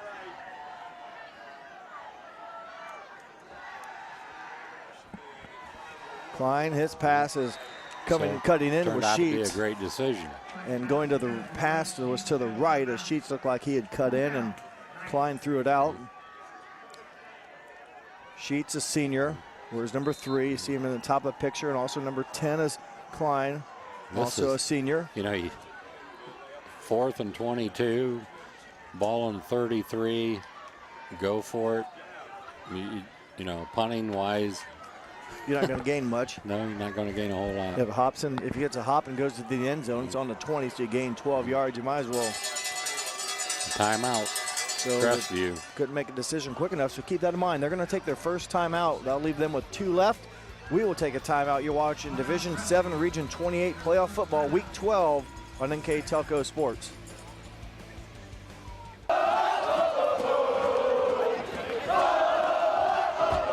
NKTelco Sports. More than 140 local high school and college games. Football, basketball, volleyball, baseball, softball, and soccer. Support your local team with NKTelco Sports and promote your business to 250,000 households in Northwest Ohio. Call 1-888-NKTelco and get in the game. Welcome back to this Week 12 football action. Right now we have Minster and Crestview.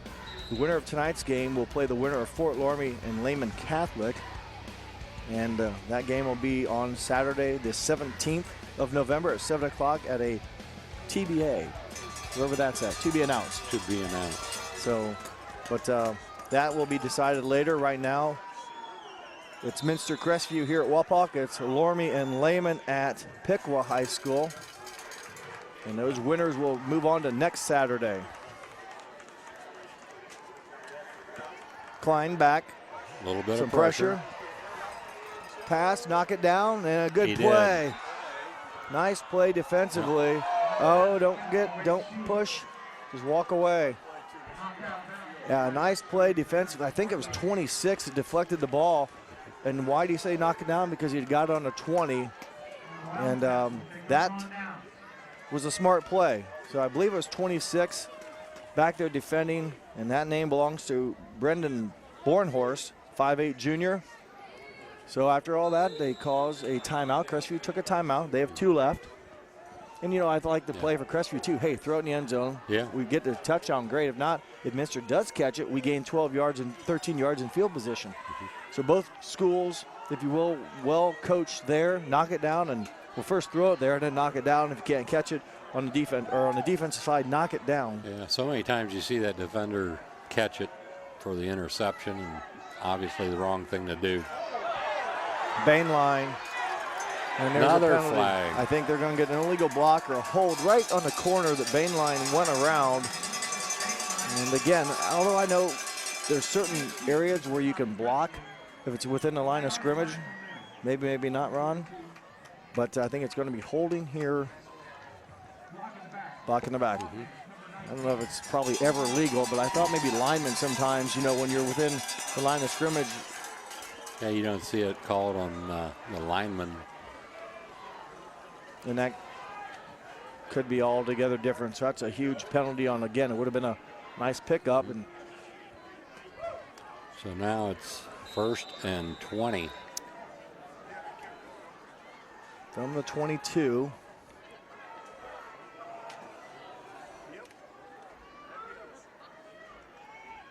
Niemeyer will hand off and well defended.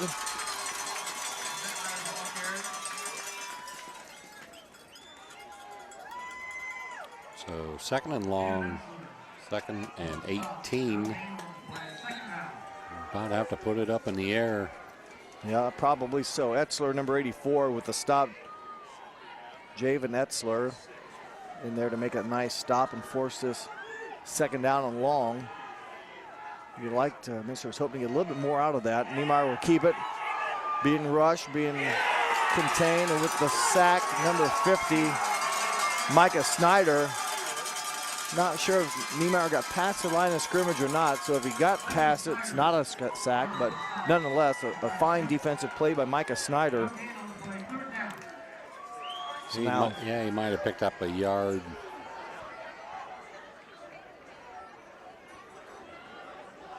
Still a nice job by Crestview, keeping him in the pocket, not letting him get out of it, and then tackling him at the line of scrimmage.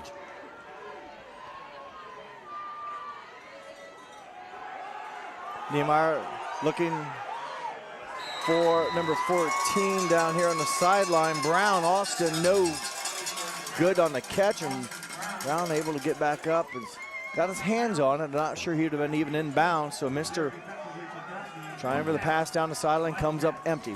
The 14, Brown going back to the bench, looked like he's dragging his left arm. Might have fallen on his shoulder. You know, I'm sure anytime. I mean, that field, even though it's not the old style AstroTurf where it's just like carpet on concrete, there's a little bit of cushion here, but you know, just run around your house and fall down once. I mean, it's not soft. You're gonna get, and he's running, so hopefully just a bit of a stinger. And boy, another high booming kick. Give Rectorman credit. Catch.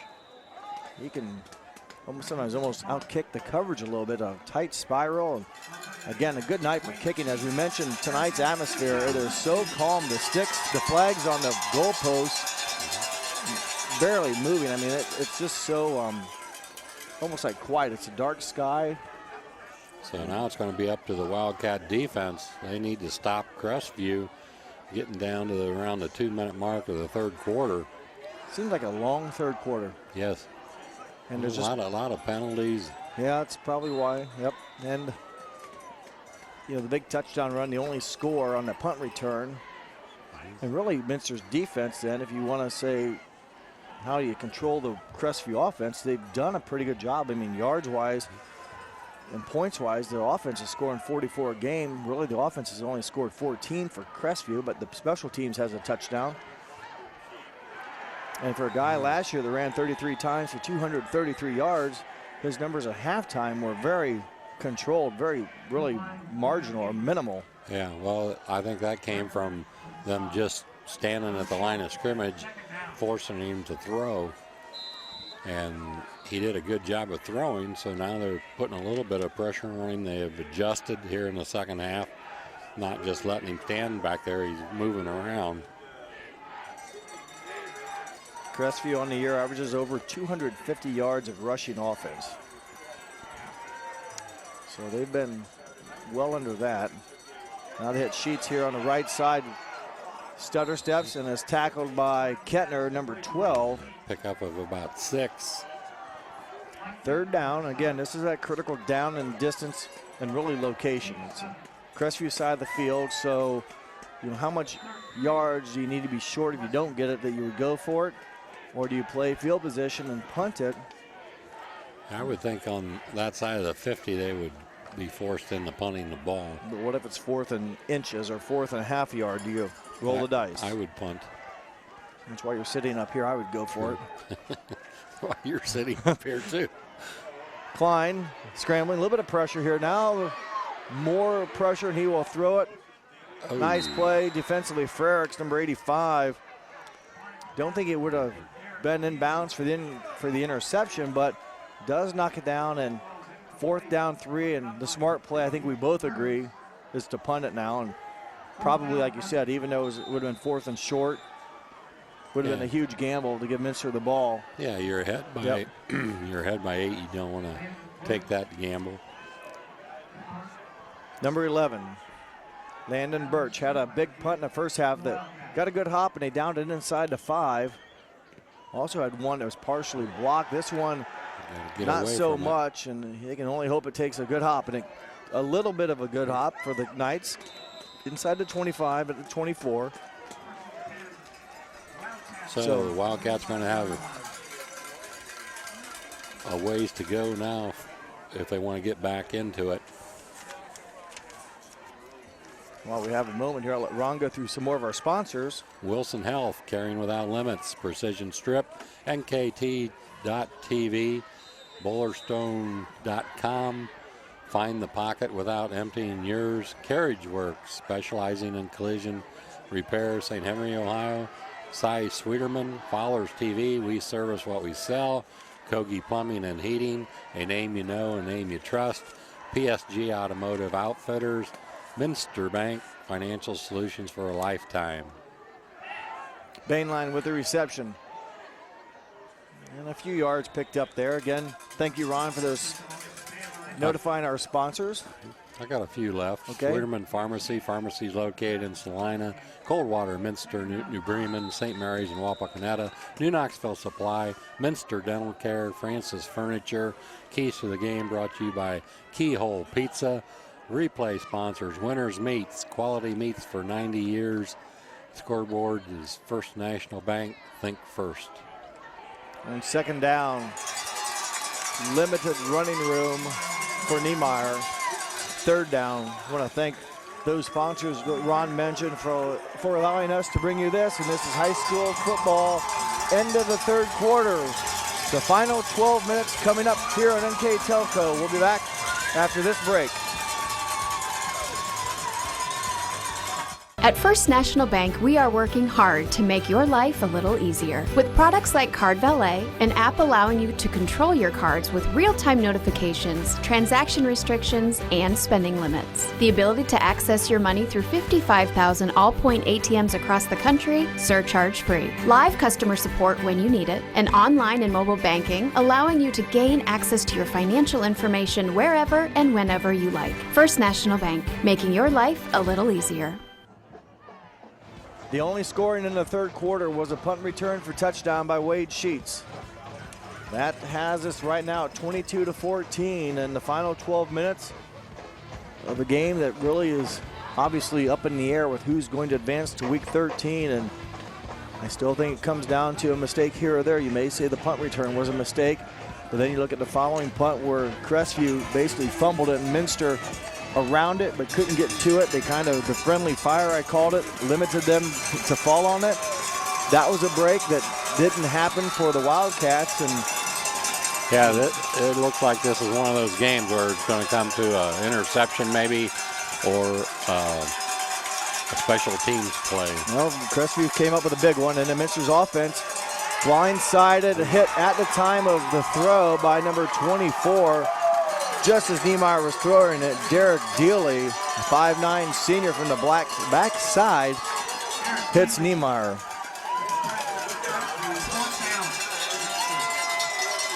So big play defensively for the Knights. That'll force a punt for the Wildcats. Rechterman will be back. He's hit some towering shots.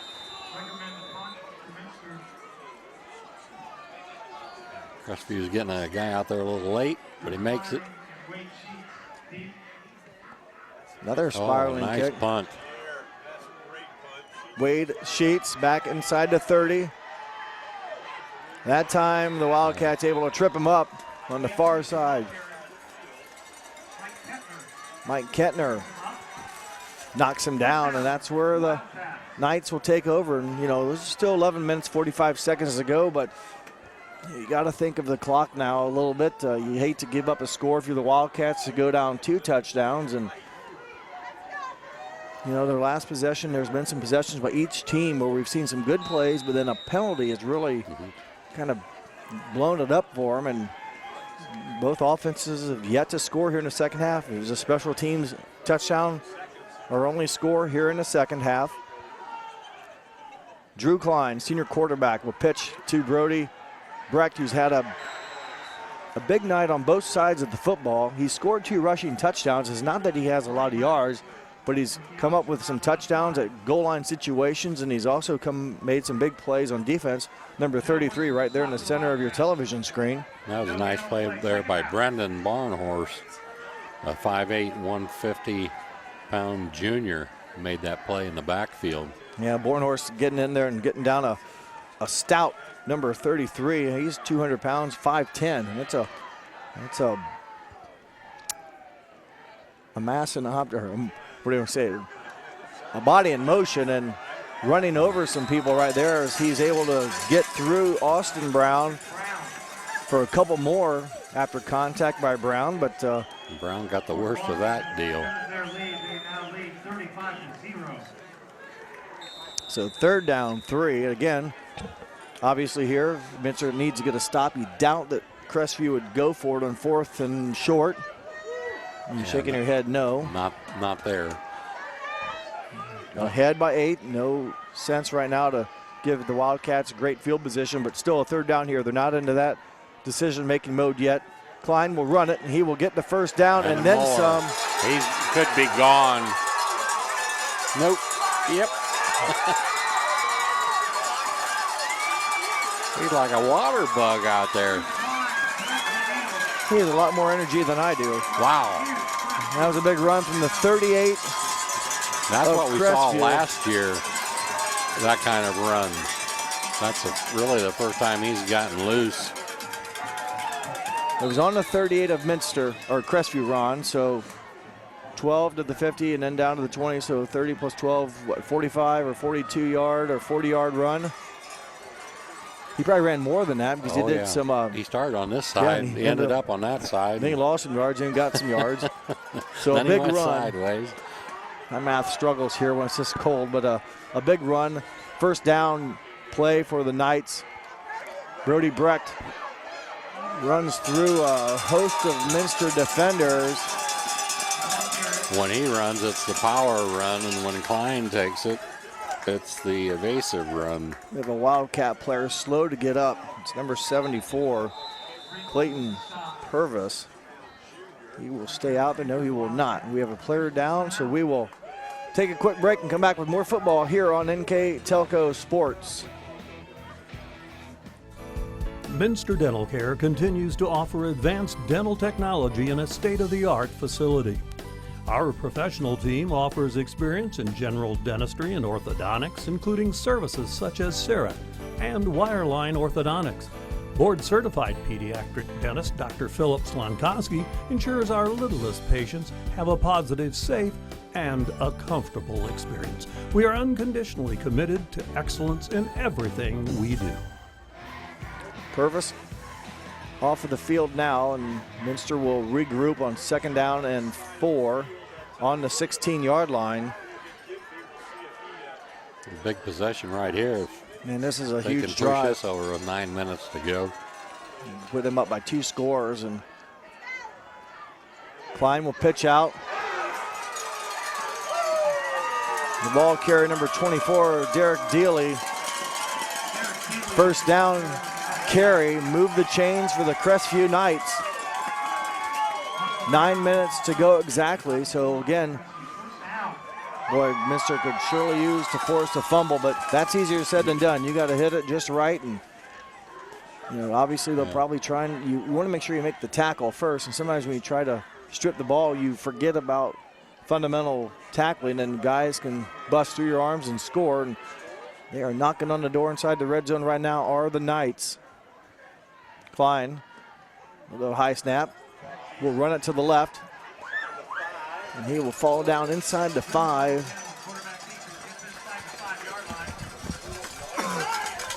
So about 2nd and 3. Not very much.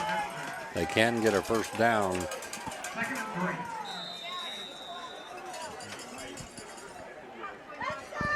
So 2nd and 3. They're in a pretty good position there with 3 downs to go to get the first down. Plus you got, and then you got 4 to get in. Yep.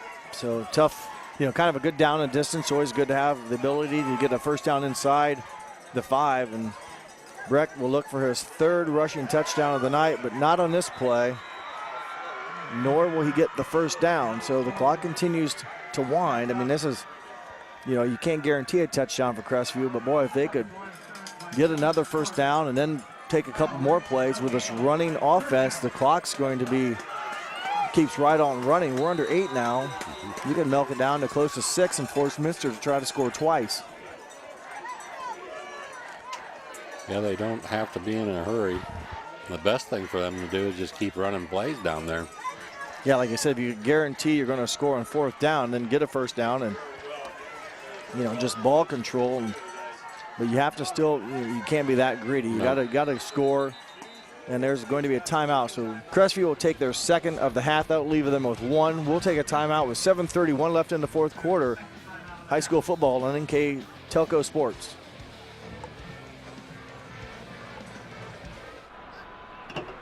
The big game is right around the corner. Are you ready for it? Come into Francis Furniture and find the right fit for you and your friends in our Lazy Boy Comfort Studio.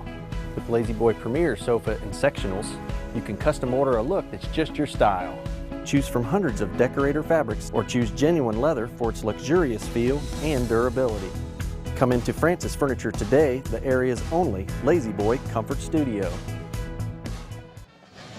3rd down and 3 from the 4-yard line for the Crestview Knights, who opened up or have an 8-point lead. They're looking to open that lead up. Difficult task for the Wildcats defense. The white jerseyed defenders have their hands full here. with short yardage to go for the Knights in the blue shirts. Klein will keep it. He is tackled behind the line of scrimmage. Number 70 for the Wildcats, Dylan Sharp. One of the first ones in there for the Wildcats. 4th down. Wildcats defense has stepped up, but now all of a sudden you talk about it's 4th and 2, so it's not like a quarterback sneak. So I mentioned, a little bit ago, if Crestview could just get a first down and take now you better get a first down here or a touchdown. Big play defensively here. The stop would give the Wildcats the ball, but inside their own territory, deep inside their own territory. Klein will keep it. He's going to roll out. Some pressure. Here comes the pinball wizard, if you will. He's looking for a block, gets one. Good job by 53 avoiding the illegal block. Klein will score. Oh, my. A 2-yard touchdown run where he probably ran for 30 or 40. What a run. A mobile quarterback can sometimes be the Achilles heel of a defense. They looked like they were going to possibly get him back on about the 20. We'll see once here after this 2-point play. We'll try to illustrate his path, if you will. That would be a scribble on a piece of paper if you could. I don't think my illustrator's working. It's froze up tonight. It doesn't work. There's a penalty before the ball is snapped. That would be hard to trace that anyway. It would look like a youngster's handwriting trying to learn cursive, which I don't think they teach cursive anymore. No. This would be a big 2-point conversion, too. I mean, right now you're at 14 2 touchdowns and 2 extra points. And 2 extra points, and then make this. Minster would be forced into going for 2. Twice. Yes. So, yeah, kind of a big deal right here. This would allow Minster to, when they score, obviously kick the extra point and still, have the ability, if they make it or miss it, to go for 2 the next time to tie or. Okay, the pass lofted, knocked down, and intercepted. And so as you mentioned, the play stands, the score stands at a 14-point spread as Rechterman comes up defensively. That's the good news, but the bad news is First National Bank First Scoreboard says there's 6 minutes and 30 seconds left. Time is running out for the Wildcats. Yeah, 6:30 and, not much time. And their offense hasn't done a whole lot right now this second half with, generating offense. They're going to need a big play, and, we'll see what all happens here. Yeah, they're probably going to have to put the ball in the air. If they have a so-called trick play, now would be the time to come up with it. Well, there is some time left. What is good to know is Minster does have 3 timeouts. So first things first, they need to get a touchdown. And Crestview has, on these kickoffs, have not really kicked it down the field. It's been like a line drive. A little pooch punt. Yeah, pooch kick. Just a squib kick much. Yeah. And, Minster's all gathered up expecting that same thing. If they'd kick it to the right side, they could, they go right down the middle. A good hop, so this will allow Schmidtmeyer some running room opportunities. And boy, good arm tackle by 23 for the Crestview Knights. And that was Riley Saylor. Much better kick. He had a little bit on that one, not just a real slow one thing, roller. You kick it hard. Yeah, Schmidtmeyer gets her quicker. He gets the ball quicker. Yeah. If you slow it down, there's been a couple times where it looked like, well, you take it or I'm going to let it go, let the guy behind me to get it. By that time, the Knights are down there to maybe pounce on it themselves. That time it got to Schmidtmeyer quickly. Riley Saylor, senior defensive back on special teams, made a good play to limit a big run, force Minster now a longer field to go.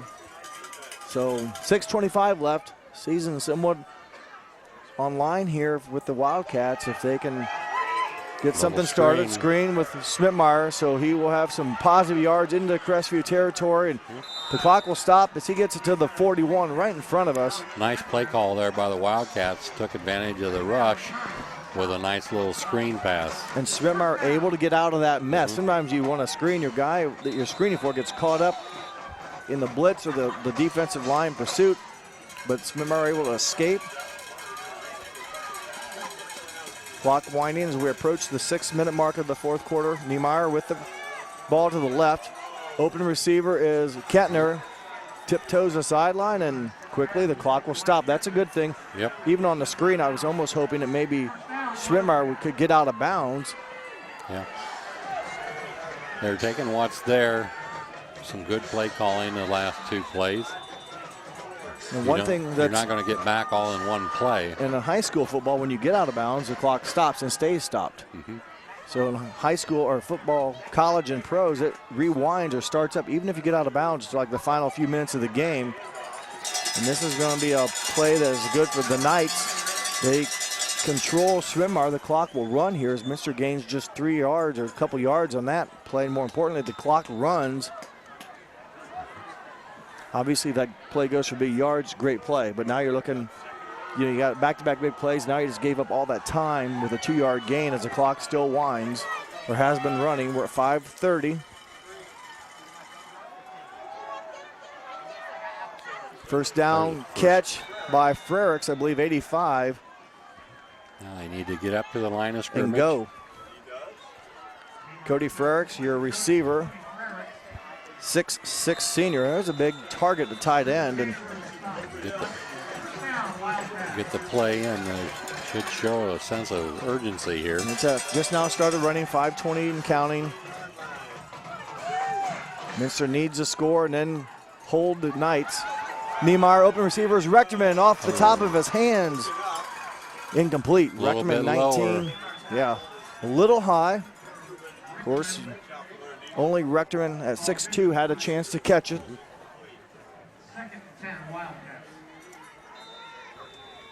Again, he took a short drop and got it off in time, but just a little too high.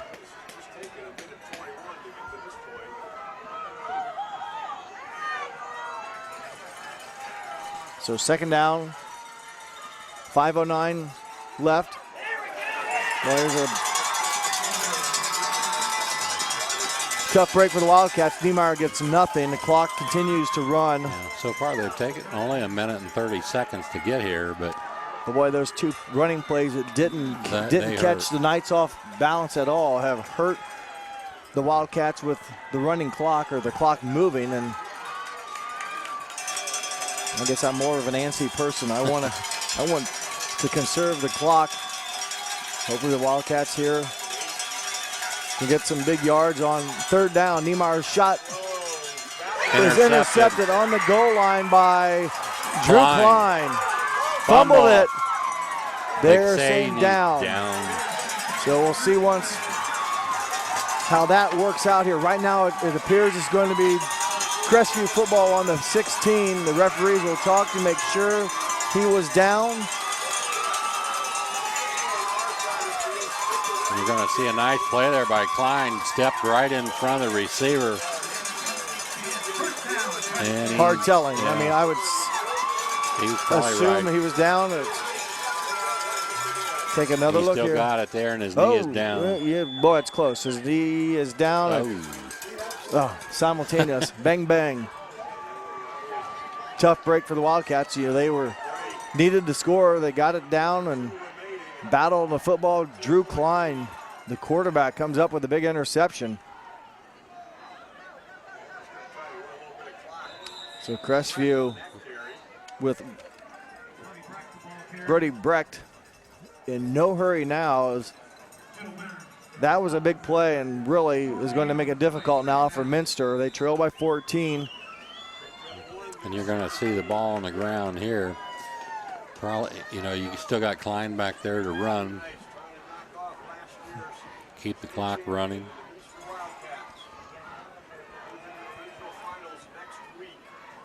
So the Wildcats defense will try to stop the ball first, but also try to strip and maybe jar something loose here. But Klein will fall forward. Minster will take a timeout. We will take a timeout as well with 3 minutes, 32 seconds left to go in the ball game. You're watching high school playoff football on NKTelco Sports. At Wilson Health, we're extending care beyond the walls of the hospital with resources designed to keep you in charge of your health. Our independence and connection to the community are unique in a world where big healthcare strives to act like corporations. Our tools may be the same, but we are different. We're neighbors, friends, and family who truly care about the people who live here. We call it caring without limits, and it's just the beginning of a whole new Wilson Health. 3:32 left. The Crestview Knights, following an interception by Drew Klein on the goal line against Minster, has the ball, and we have third down. Minster needs to get a stop here and force a punt. The last time Klein had the ball in this type of big situation, he was able to scamper for a crazy run for a touchdown that put him up by 14. Right now, we'll see if Minster can get a stop. Quarterback draw. Will run, first down, and he holds on to the ball as he falls down at the 30-yard line. That will move the chains, and more importantly for Crestview. And that's just about going to do it, barring a turnover. So Minster was hoping to get a stop on that run that would have probably forced a punt. But right now, the defending Division 7 state champion Minster Wildcats, their season is on the brink right now. Right now facing a deficit, time running out. They use all the play clock, do the Knights. Breck falls forward for about 2 or 3. And timeout Minster. Timeout Minster as well, so we will keep it right here. We'll talk about the last touchdown for Crestview. We're going to take a look at that again here. And this was a last possession that gave them their touchdown. Ball is fourth down and about a yard. They had the room to get a first down. And he goes all the way back to around the 20. There he's on the 20. Now he's back on the 25 or so, and then, if you will, makes a nice cut right there. That was a big one. A lot of speed for number 10, and that, why not just tackle him? Well, you can't catch him. It's like having a little dog that's just a lot quicker. You just can't get a hold of him unless you have a leash on him, and Klein doesn't wear a leash, so it was, that's what Klein does best, is he hangs around. Minster forced him to do that a few times tonight, and he's made good decisions. No interceptions through the air, and he uses his feet. Like I said, he's a difficult athlete to tackle. It's like we're in the ag country here, so it's like catching a greased pig. There you go. Now, back when I was your age, we didn't do that so much. We had other forms of entertainment, but I understand why you would have done it. So, yeah. Third down now and another timeout. So we'll take a timeout now with 2:55 to go. You're watching, again, high school playoff football on NKTelco Sports. Together, we are family, working safely for our loved ones. We are problem solvers who challenge the status quo and drive improvement. We care about our customer relationships. We stay true to our values, caring and respecting one another. We embrace change as we journey through our career. We are Precision Strip, the world's leading processor of rolled steel and aluminum. Precision Strip, doing the exceptional. 2:55 your time. Crestview in control right now with the 14-point lead. And they have the ball, so Minster, no timeouts left. So you got to think Minster does have a chance to get the ball back with a stop here on third down, which is, again, no easy task with Klein back there able to weave his magic. But if Minster does get a down here, short of the first down, and can force a punt, they're going to have to score in a hurry and get an onside kick. You're probably going to see Klein hang on to the ball here and get as much as he can. So that's going to back it up a little bit more, I believe. Illegal motion. False start.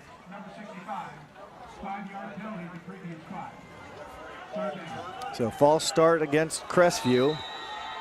Clock obviously does not start on that, so it stays at 2:55. Now third down 14 from the Crestview 26.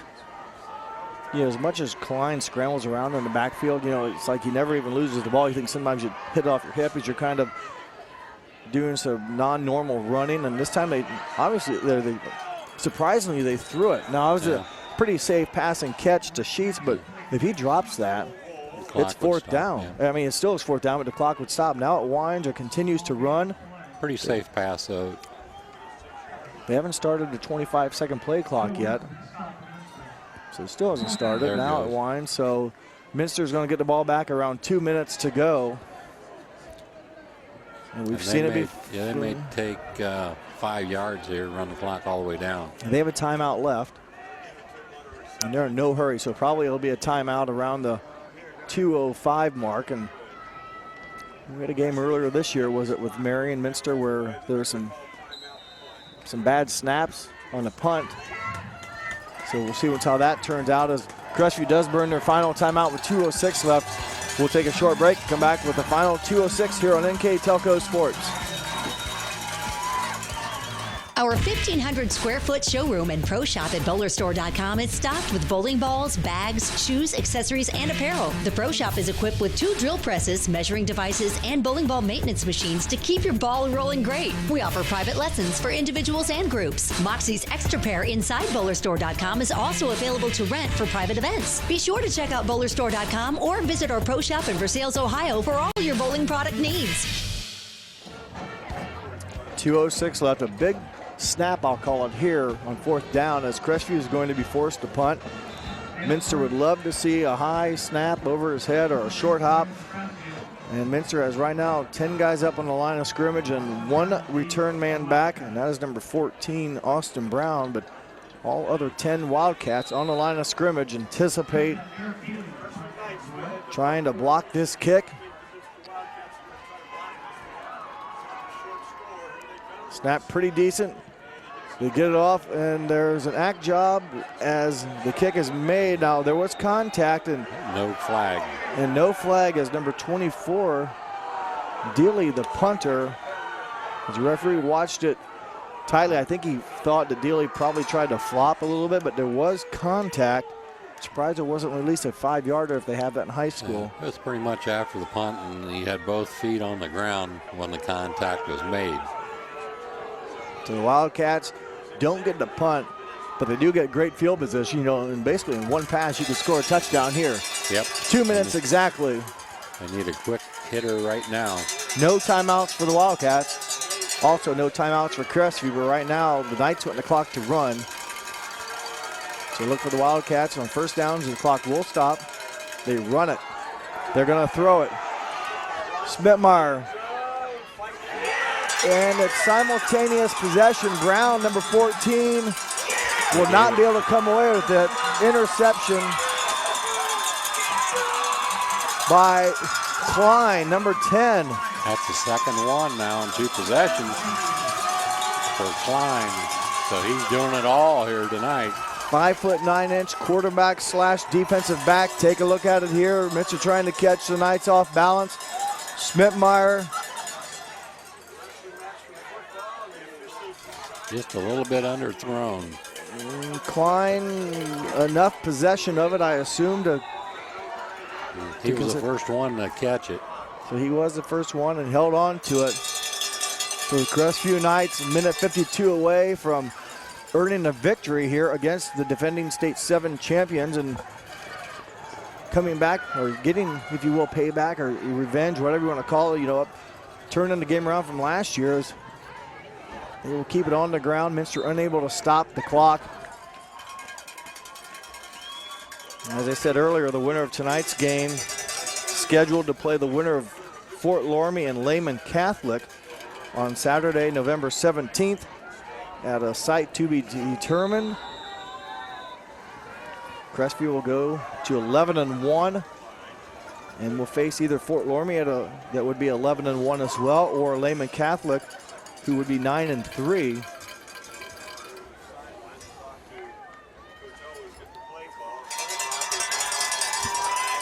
Play clock down to 5. Crestview will hand it off again. Not much there to run, but really not the intent of the Knights right now to do much on offense except let the field or let the clock run. And we have word that Fort Ormy beat Lehman Catholic 35-0. So with that said, advance Fort Lormy on to face tonight's winner, which right now appears to be and probably will be Crestview. And again, that'll be Saturday, a week from tonight.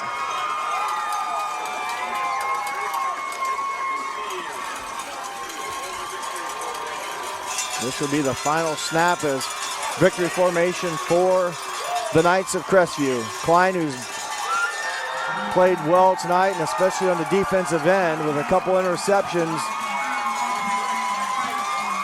Fine game for us tonight. The Crestview Knights come up with a victory here at Wapak over Minster Wildcat Ball Club. Will end their season at 8-4. Crestview goes to 11-1.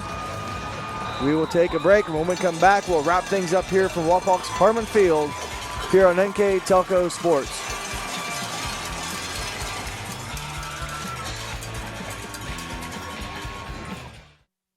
Carriage Works has expanded and now can hold up to 25 cars in our service bay.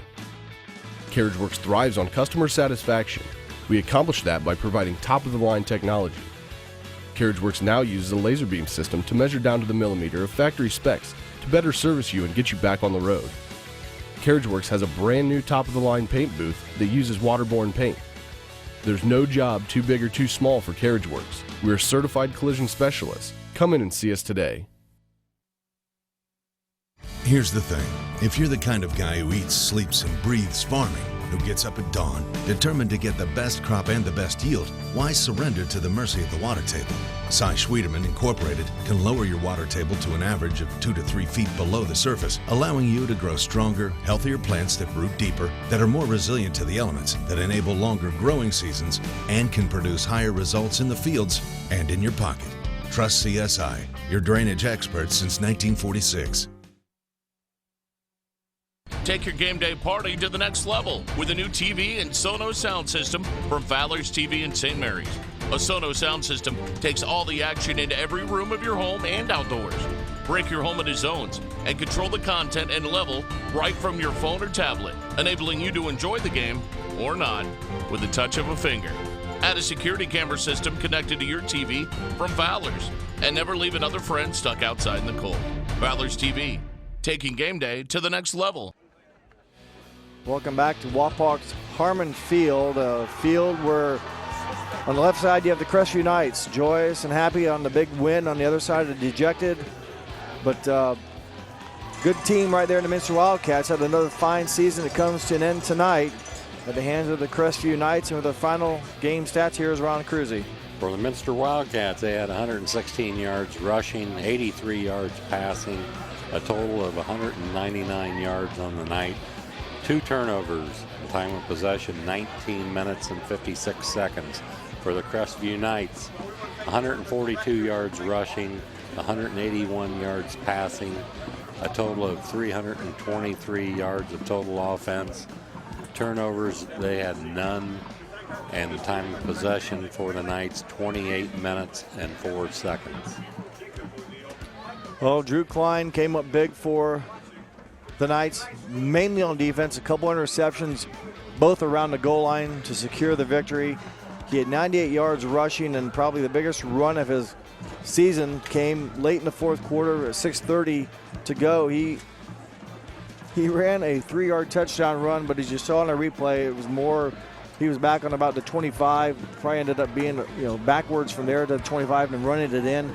Almost probably a 45-yard touchdown run, but it went for 3 yards, and that gave them the 14-point lead, and that was the difference in the game. And he finishes rushing with the 98 yards. Schmidtmeyer finishes with 80 yards rushing.